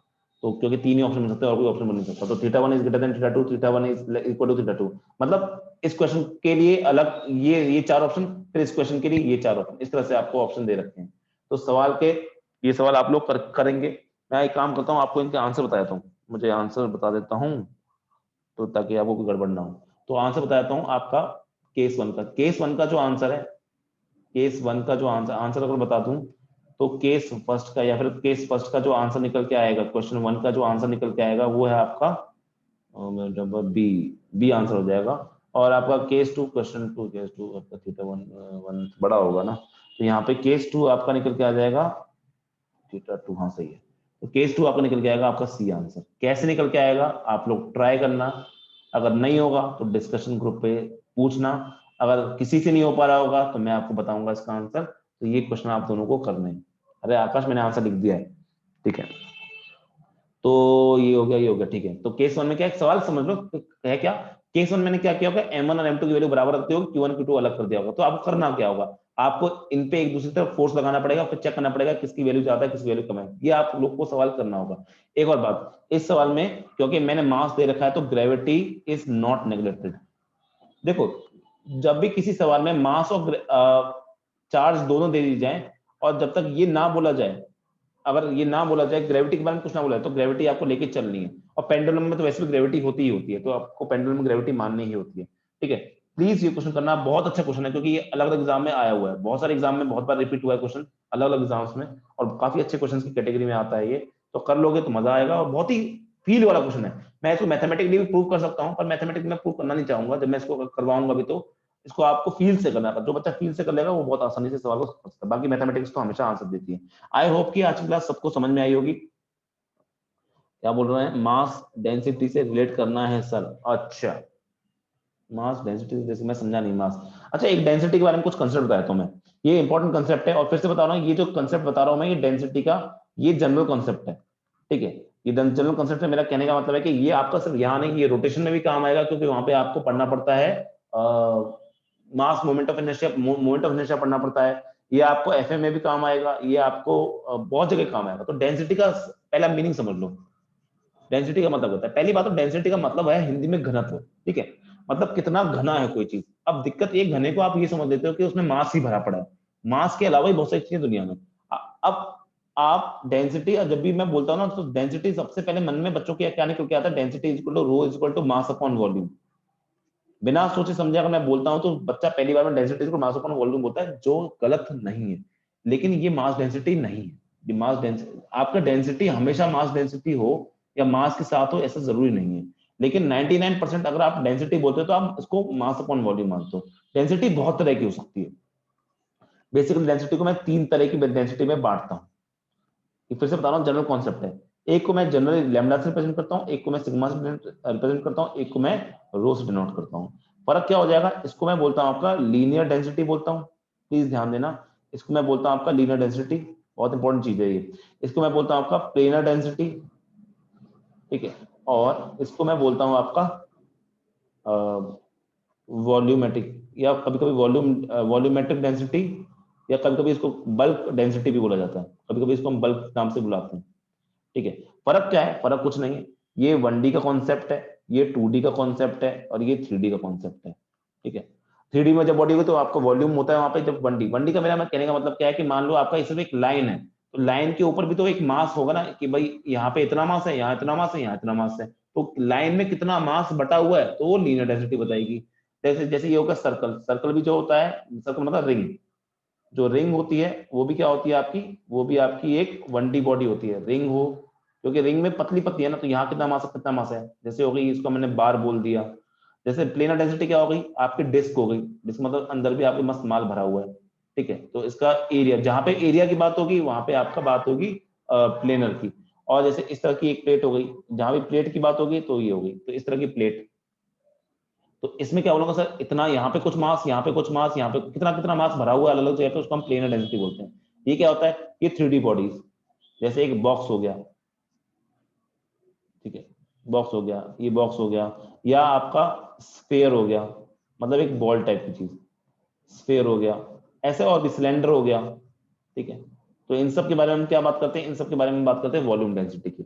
अब लेकिन दिक्कत ये है कि एक स्पेशल, जब हम ये जो है ना डेंसिटी, सुनना, ये अलग अलग चीजों के लिए अलग डिफाइन होती है। ये होती है मास के लिए अलग डिफाइन होती है, ये किसी और चीज के लिए और भी डिफाइन होती है, ये चार्ज के लिए अलग डिफाइन होती है। अब मैंने बोला कि चार्ज डेंसिटी, इस चार्ज डेंसिटी का फीलिंग क्या समझोगे तुम? चार्ज डेंसिटी का मतलब ये होता है कि किसी जगह में कितना चार्ज भरा हुआ है, और मास का मतलब क्या होता है कि किसी जगह में कितना मास भरा हुआ है। तो यहाँ पे क्या हो जाएगा, लैम्डा। लैम्डा क्या हो जाएगा, ये हो जाएगा आपका मास अपॉन, अब इसमें क्या है, लेंथ ही तो होती है, तो इसको हम बोलते हैं लेंथ। इसका नाम क्या हो जाएगा, इसका नाम हो जाएगा उस टाइम पे इसको हम बोलेंगे लीनियर मास डेंसिटी, क्योंकि ये मास के बारे में बता रहा है। यहाँ मास लिखा है ना, तो ये हो जाएगा लीनियर मास डेंसिटी। यूनिट क्या हो जाएगी इसकी, यूनिट हो जाएगी केजी पर मीटर। नेक्स्ट इसको हम सिग्मा लिखते हैं, सिग्मा एरिया के बारे में बात करता है, तो यहाँ पे लिखेंगे अपन मास अपॉन एरिया, तो इसकी यूनिट क्या हो जाएगी, केजी अपॉन मीटर स्क्वायर हो जाएगी, ठीक है, इसकी यूनिट हो जाएगी। बस फर्क क्या है कि हम एरिया बात करें, इसका नाम क्या हो जाएगा, इसका नाम हो जाएगा प्लेनर मास डेंसिटी। अगर मास के बारे में यहां बात करते हैं तो रो, ये क्या होता है, ये होता है आपका मास अपॉन वॉल्यूम, मास अपॉन वॉल्यूम। बस फर्क क्या है, लीनियर में हम लेंथ की बात करते हैं, प्लेनर में हम एरिया की बात करते हैं, और आपका 3D में या वॉल्यूम में हम वॉल्यूम की बात करते हैं, इसलिए नीचे वॉल्यूम आ रहा है। और इसकी यूनिट क्या हो जाएगी, केजी। अब डेंसिटी का नाम सुनते ही, डेंसिटी का नाम सुनते ही आपके मन में सिर्फ ये वाली फीलिंग आ रही थी, लेकिन एक्चुअली में इसका नाम क्या होता है, इसका नाम होता है आपका वॉल्यूमेट्रिक मास डेंसिटी। इसका एक्चुअल नाम क्या है, वॉल्यूमेट्रिक मास डेंसिटी, जो होता है मास अपॉन वॉल्यूम। लेकिन सर फिर हम डेंसिटी में हमेशा यही क्यों लेते हैं, क्योंकि 99.99% टाइम्स आप इसी का यूज करते हो, मास अपॉन वॉल्यूम का, बाकी का यूज नहीं करते, क्योंकि दुनिया में जितनी भी बॉडीज होती हैं 99.99% दुनिया में बॉडी आप 3D ही मानते हो, और 3D बॉडी में आप मास डेंसिटी मानते हो, क्योंकि हर बॉडी मास तो हो गई, हर बॉडी में चार्ज होगा नहीं होगा इतना जरूरी नहीं है, पर हर बॉडी मास तो होगा, इसलिए आप जब भी डेंसिटी बोलते हो तो उसको आप ऑटोमेटिकली वॉल्यूमेट्रिक मास डेंसिटी मान लेते हो। अब लेकिन वो चार्ज डेंसिटी भी हो सकती है। चार्ज डेंसिटी कैसे, यहाँ पे लैम्डा क्या हो जाएगा, यहाँ पे लैम्डा हो जाएगा आपका चार्ज अपॉन लेंथ हो जाएगा, क्या हो जाएगा, चार्ज अपॉन लेंथ। इसकी यूनिट क्या हो जाएगी, कूलम अपॉन मीटर। इसका मतलब क्या है, इसका मतलब ये कि इस बार में, इसमें हर पॉइंट पे कितना कितना चार्ज है, हर पॉइंट पे क्या है, कितना कितना चार्ज है। चलो ये बात समझ आ गई, ठीक है। दूसरा इसमें सिग्मा भी हो सकता है, तो इसमें सिग्मा में क्या हो जाएगा, चार्ज अपॉन, बस चार्ज के ऊपर चार्ज आएगा, नीचे क्या आ जाएगा, एरिया। इसकी क्या हो जाएगी, कूलम पर मीटर स्क्वायर। इसके सवाल भी हम आगे जाके करेंगे, ध्यान देना, ये सिग्मा बहुत इंपॉर्टेंट है, आगे आएगा ये लैम्डा सिग्मा, ये वापस आएंगे। तो जब भी मैं आज के बाद लैम्डा लिखूंगा समझ जाना है क्या दे रखा आपको, इसको क्या बोलेंगे हम, इसका नाम क्या बोलेंगे, क्योंकि इस चैप्टर में पढ़ने इसलिए इस नाम लिख रहा हूं, इसको बोलेंगे हम linear charge density, linear charge density. अगर कल को लीनियर ना लिखता, जैसे इस सवाल में, पिछले सवाल में देखो, क्या इस सवाल में उसने लिखा है क्या लीनियर डेंसिटी, क्या इसमें कहीं लिखा उसने लीनियर चार्ज डेंसिटी, उसने सिर्फ लिख दिया चार्ज डेंसिटी। लेकिन अब तुम पहचानोगे कैसे कि ये तुम्हारा लीनियर चार्ज डेंसिटी है, कि तुम्हारा प्लेनर चार्ज डेंसिटी है, कि तुम्हारी वॉल्यूम चार्ज डेंसिटी है, तो वो पहचानोगे तुम इस यूनिट से, वो पहचानोगे किससे, इस यूनिट से। इस यूनिट में क्या लिखा है, कूलम पर मीटर, मतलब चार्ज अपॉन लेंथ, तो तुम्हें ये एक्चुअली में देख क्या रखा है, लीनियर चार्ज डेंसिटी, ठीक है। तो ये वाली बात पहचाननी आनी चाहिए। कल को सिग्मा लिखेंगे तो पहचानेंगे कैसे कि सिग्मा जो है आपका वो चार्ज अपॉन एरिया है, या फिर वो आपको प्लेनर डेंसिटी है, इसकी यूनिट से। Coulomb upon metre square, charge upon metre square, charge upon area, यानी आपको इसका नाम क्या हो जाएगा, इसका नाम हो जाएगा, इसको बोलते हैं अपन planar, sorry, planar charge density. और एक अच्छा नाम इसका होता है जो आगे जाके आप इस्तेमाल करने वाले हो, उसको हम बोलते हैं सरफेस चार्ज डेंसिटी, क्योंकि सरफेस पे होता है सारा चार्ज, उसको हम बोलेंगे सरफेस चार्ज डेंसिटी। ये भी नाम है और बहुत इंपॉर्टेंट नाम है, प्लीज याद रखना। सरफेस डेंसिटी बोल देगा कोई सिंपल, या सरफेस चार्ज डेंसिटी बोल देगा। तीसरा क्या बच गया, तीसरा बच गया रो। ये भी आएगा इसी चैप्टर में जब हम कंडक्टर्स पढ़ेंगे, कंडक्टर्स पढ़ने हैं आपके लिए इंपॉर्टेंट भी है कंडक्टर्स पढ़ना। तो कंडक्टर्स जब पढ़ेंगे तो उसमें निकल गया, उसमें क्या हो जाएगा, ये चार्ज अपॉन वॉल्यूम हो जाएगा। इसकी यूनिट क्या हो जाएगी, इसकी यूनिट हो जाएगी आपकी कूलम अपॉन मीटर क्यूब। इसी चैप्टर में जब कंडक्टर चैप्टर पढ़ेंगे तो उसमें निकल के आएगा। इसको हम क्या बोलेंगे, इसको अगर कभी कभी क्या होता है, इसको वॉल्यूमेट्रिक चार्ज डेंसिटी बोलता है, या कभी कभी बल्क चार्ज डेंसिटी बोलता है, कभी कभी कुछ नहीं बोलता। एक और बात याद रखना, सवालों में अक्सर ये होता है कि वो आपको वॉल्यूम चार्ज डेंसिटी या प्लेनर चार्ज डेंसिटी या सरफेस चार्ज डेंसिटी या लीनियर चार्ज डेंसिटी नहीं बोलता, वो सिंपल चार्ज डेंसिटी बोलता है। अगर चार्ज डेंसिटी बोल दिया तो ये आपका काम है पहचानना कि वहां पे लैम्डा है, सिग्मा है या रो है। अब कैसे पहचानोगे, तो उसको पहचानने का सिर्फ और सिर्फ एक ही तरीका है, वो है क्या, उसकी यूनिट। यूनिट देख के ही आप पहचान पाओगे कि उसमें क्या होगा, सरफेस चार्ज डेंसिटी होगी कि वॉल्यूम चार्ज डेंसिटी होगी कि लीनियर चार्ज डेंसिटी होगी। एक तरीका तो यूनिट, दूसरा तरीका क्या, बॉडी को देख के। अगर 3D बॉडी है तो वहां पे वॉल्यूम चार्ज डेंसिटी होगी, 2D बॉडी है तो वहां पे सरफेस चार्ज डेंसिटी की, 1D बॉडी तो आपको वहां पे लैम्डा होगा। ये बहुत इंपॉर्टेंट है, ये चीजें वापस निकल के आएंगी इस चैप्टर में, आपके ये चीजें वापस आने वाली है, इसलिए मैंने इसको अभी आपको क्लियर कर दिया ताकि आगे मुझे प्रॉब्लम ना आए, क्योंकि फिर बाद में मत बोलना कि सर आपने बताइए क्या ले लिया आपने, कैसे ले लिया, सिग्मा क्या होता है, रो क्या होता है, ये क्या होता है, ये सारी चीज आपको समझ में आनी चाहिए। आई होप कि हर बच्चे को आज की क्लास समझ में आई होगी। आज की क्लास बहुत ज्यादा ही लंबी हो गई, पर लंबी होने से मतलब नहीं है, कहते हैं ना वो जिंदगी लंबी नहीं होनी चाहिए, बड़ी होनी चाहिए। तो आज की क्लास उस हिसाब से बड़ी थी, लंबी नहीं थी, क्योंकि इस चीज क्लास में हमने कुछ क्वेश्चन अच्छे क्वेश्चन भी किए हैं। ठीक है, हाँ मजा आ गया, मजा आ गया। ठीक है, तो इस मैं क्या बोलूं, हाँ इस क्लास में हमने कुछ क्वेश्चन बड़े वाले क्वेश्चन भी किए हैं, कुछ हार्ड क्वेश्चन भी किए हैं, कुछ नए कंसेप्ट भी सीखे हैं, कुछ देखना हमने मैथमेटिक्स भी सीखे हैं यहाँ पे। आज के सवाल, आज के चीजों में याद रखना, कुछ ऐसी ऐसी चीजें सीखे ना जो हमेशा काम आएंगी, कि हम कब आपका एक्स को नेगलेक्ट मानते हैं, मल्टीप्लाई में मानते हैं कि नहीं मानते हैं, प्लस माइनस में मानते हैं कि नहीं मानते हैं। दूसरी बात, छोटे एंगल के लिए आप साइन थीटा को थीटा के बराबर ले लेते हो। ये सारी चीजें ना, ये सारी चीजें बहुत इंपॉर्टेंट है, जो आपको रियलाइज नहीं होती, लेकिन ये कहाँ कहाँ इस्तेमाल हो जाती है, उस टाइम पर आपको प्रॉब्लम आती है, खुद से करने में प्रॉब्लम आती है, लेकिन मैंने आपको डायरेक्टली बता दिया। प्लस ये डेंसिटी वाला कॉन्सेप्ट आपको पता ही हो गया। तो आई होप कि आज की क्लास मेरे ख्याल से सब बच्चों को समझ में आई होगी, पढ़ने में भी सबको मजा आया होगा। ठीक है, मजा हर स्टूडेंट तक पहुंचे, हाँ मजा हर स्टूडेंट तक पहुंचेगा। चलो आज की क्लास में इतना ही पढ़ते हैं। Thanks a lot for being there with me. ठीक है, बड़ा मजा आता है आप लोगों से इतनी रात में, बहुत मेहनत चाहिए होती है यार इतनी रात में पढ़ना और पढ़ाना। पढ़ने में भी बहुत मेहनत चाहिए, क्योंकि इस टाइम नींद भी आ रही होती है, पूरे दिन की थकान भी होती है, और पढ़ाने में तो तुम पूछो मत, मेरी कितनी जान निकलती है इस टाइम पर मजा उस बात का है जब तुम लोग 11-12 बच्चे, जितने भी 10-12 बच्चे होते, जब तुम लोग आते हो इतनी देर तक बने रहते हो, तो यार अपना ही मजा है उसको। ठीक है, पढ़ने का। तो यार तुम भी पढ़ते रहो, अगर तुम इस तरह से इसी श्रद्धा से, इसी भावना से, इसी प्यार से पढ़ते रहोगे ना, तो मैं तो यार तुम्हें जिंदगी पढ़ाने को तैयार हूं, मुझे कोई दिक्कत नहीं, बस तुम मेरे साथ देते रहो इस तरह से। ठीक है, चलो आज के लिए इतना ही पढ़ते हैं। Thank you very much, good night to everyone and take care. Thank you Tripti ji. Tripti ji इस बात सारी स्पेलिंग थोड़ी थोड़ी सही सही लिखी है। चलो मिलते हैं आपसे नेक्स्ट क्लास में। Thank you very much. Please YouTube से ही नोट्स बनाना, क्योंकि मुझे अब भरोसा नहीं रहा है कि मैं जो आपको फोटोज भेजता हूँ उसमें पूरे पूरे नोट्स होते हैं कि नहीं होते हैं। इसलिए यूट्यूब से प्लीज वीडियो बनाना, और यूट्यूब को देखोगे तो थोड़ा सा उसमें लाइक और सब्सक्राइब वाली चीज भी देख लिया करो, कभी कभी तुम्हारे लिए और मेरे लिए अच्छी होती है। ठीक है, तो प्लीज लाइक और सब्सक्राइब भी कर लेना चैनल को, और लाइक वाइक करके कमेंट वमेंट भी डाल दिया करो, तो सबका भला हो, अपना भला सबका। चलो आज के लिए इतना ही पढ़ते हैं। Thank you very much, tata good bye, see you in the next class, bye.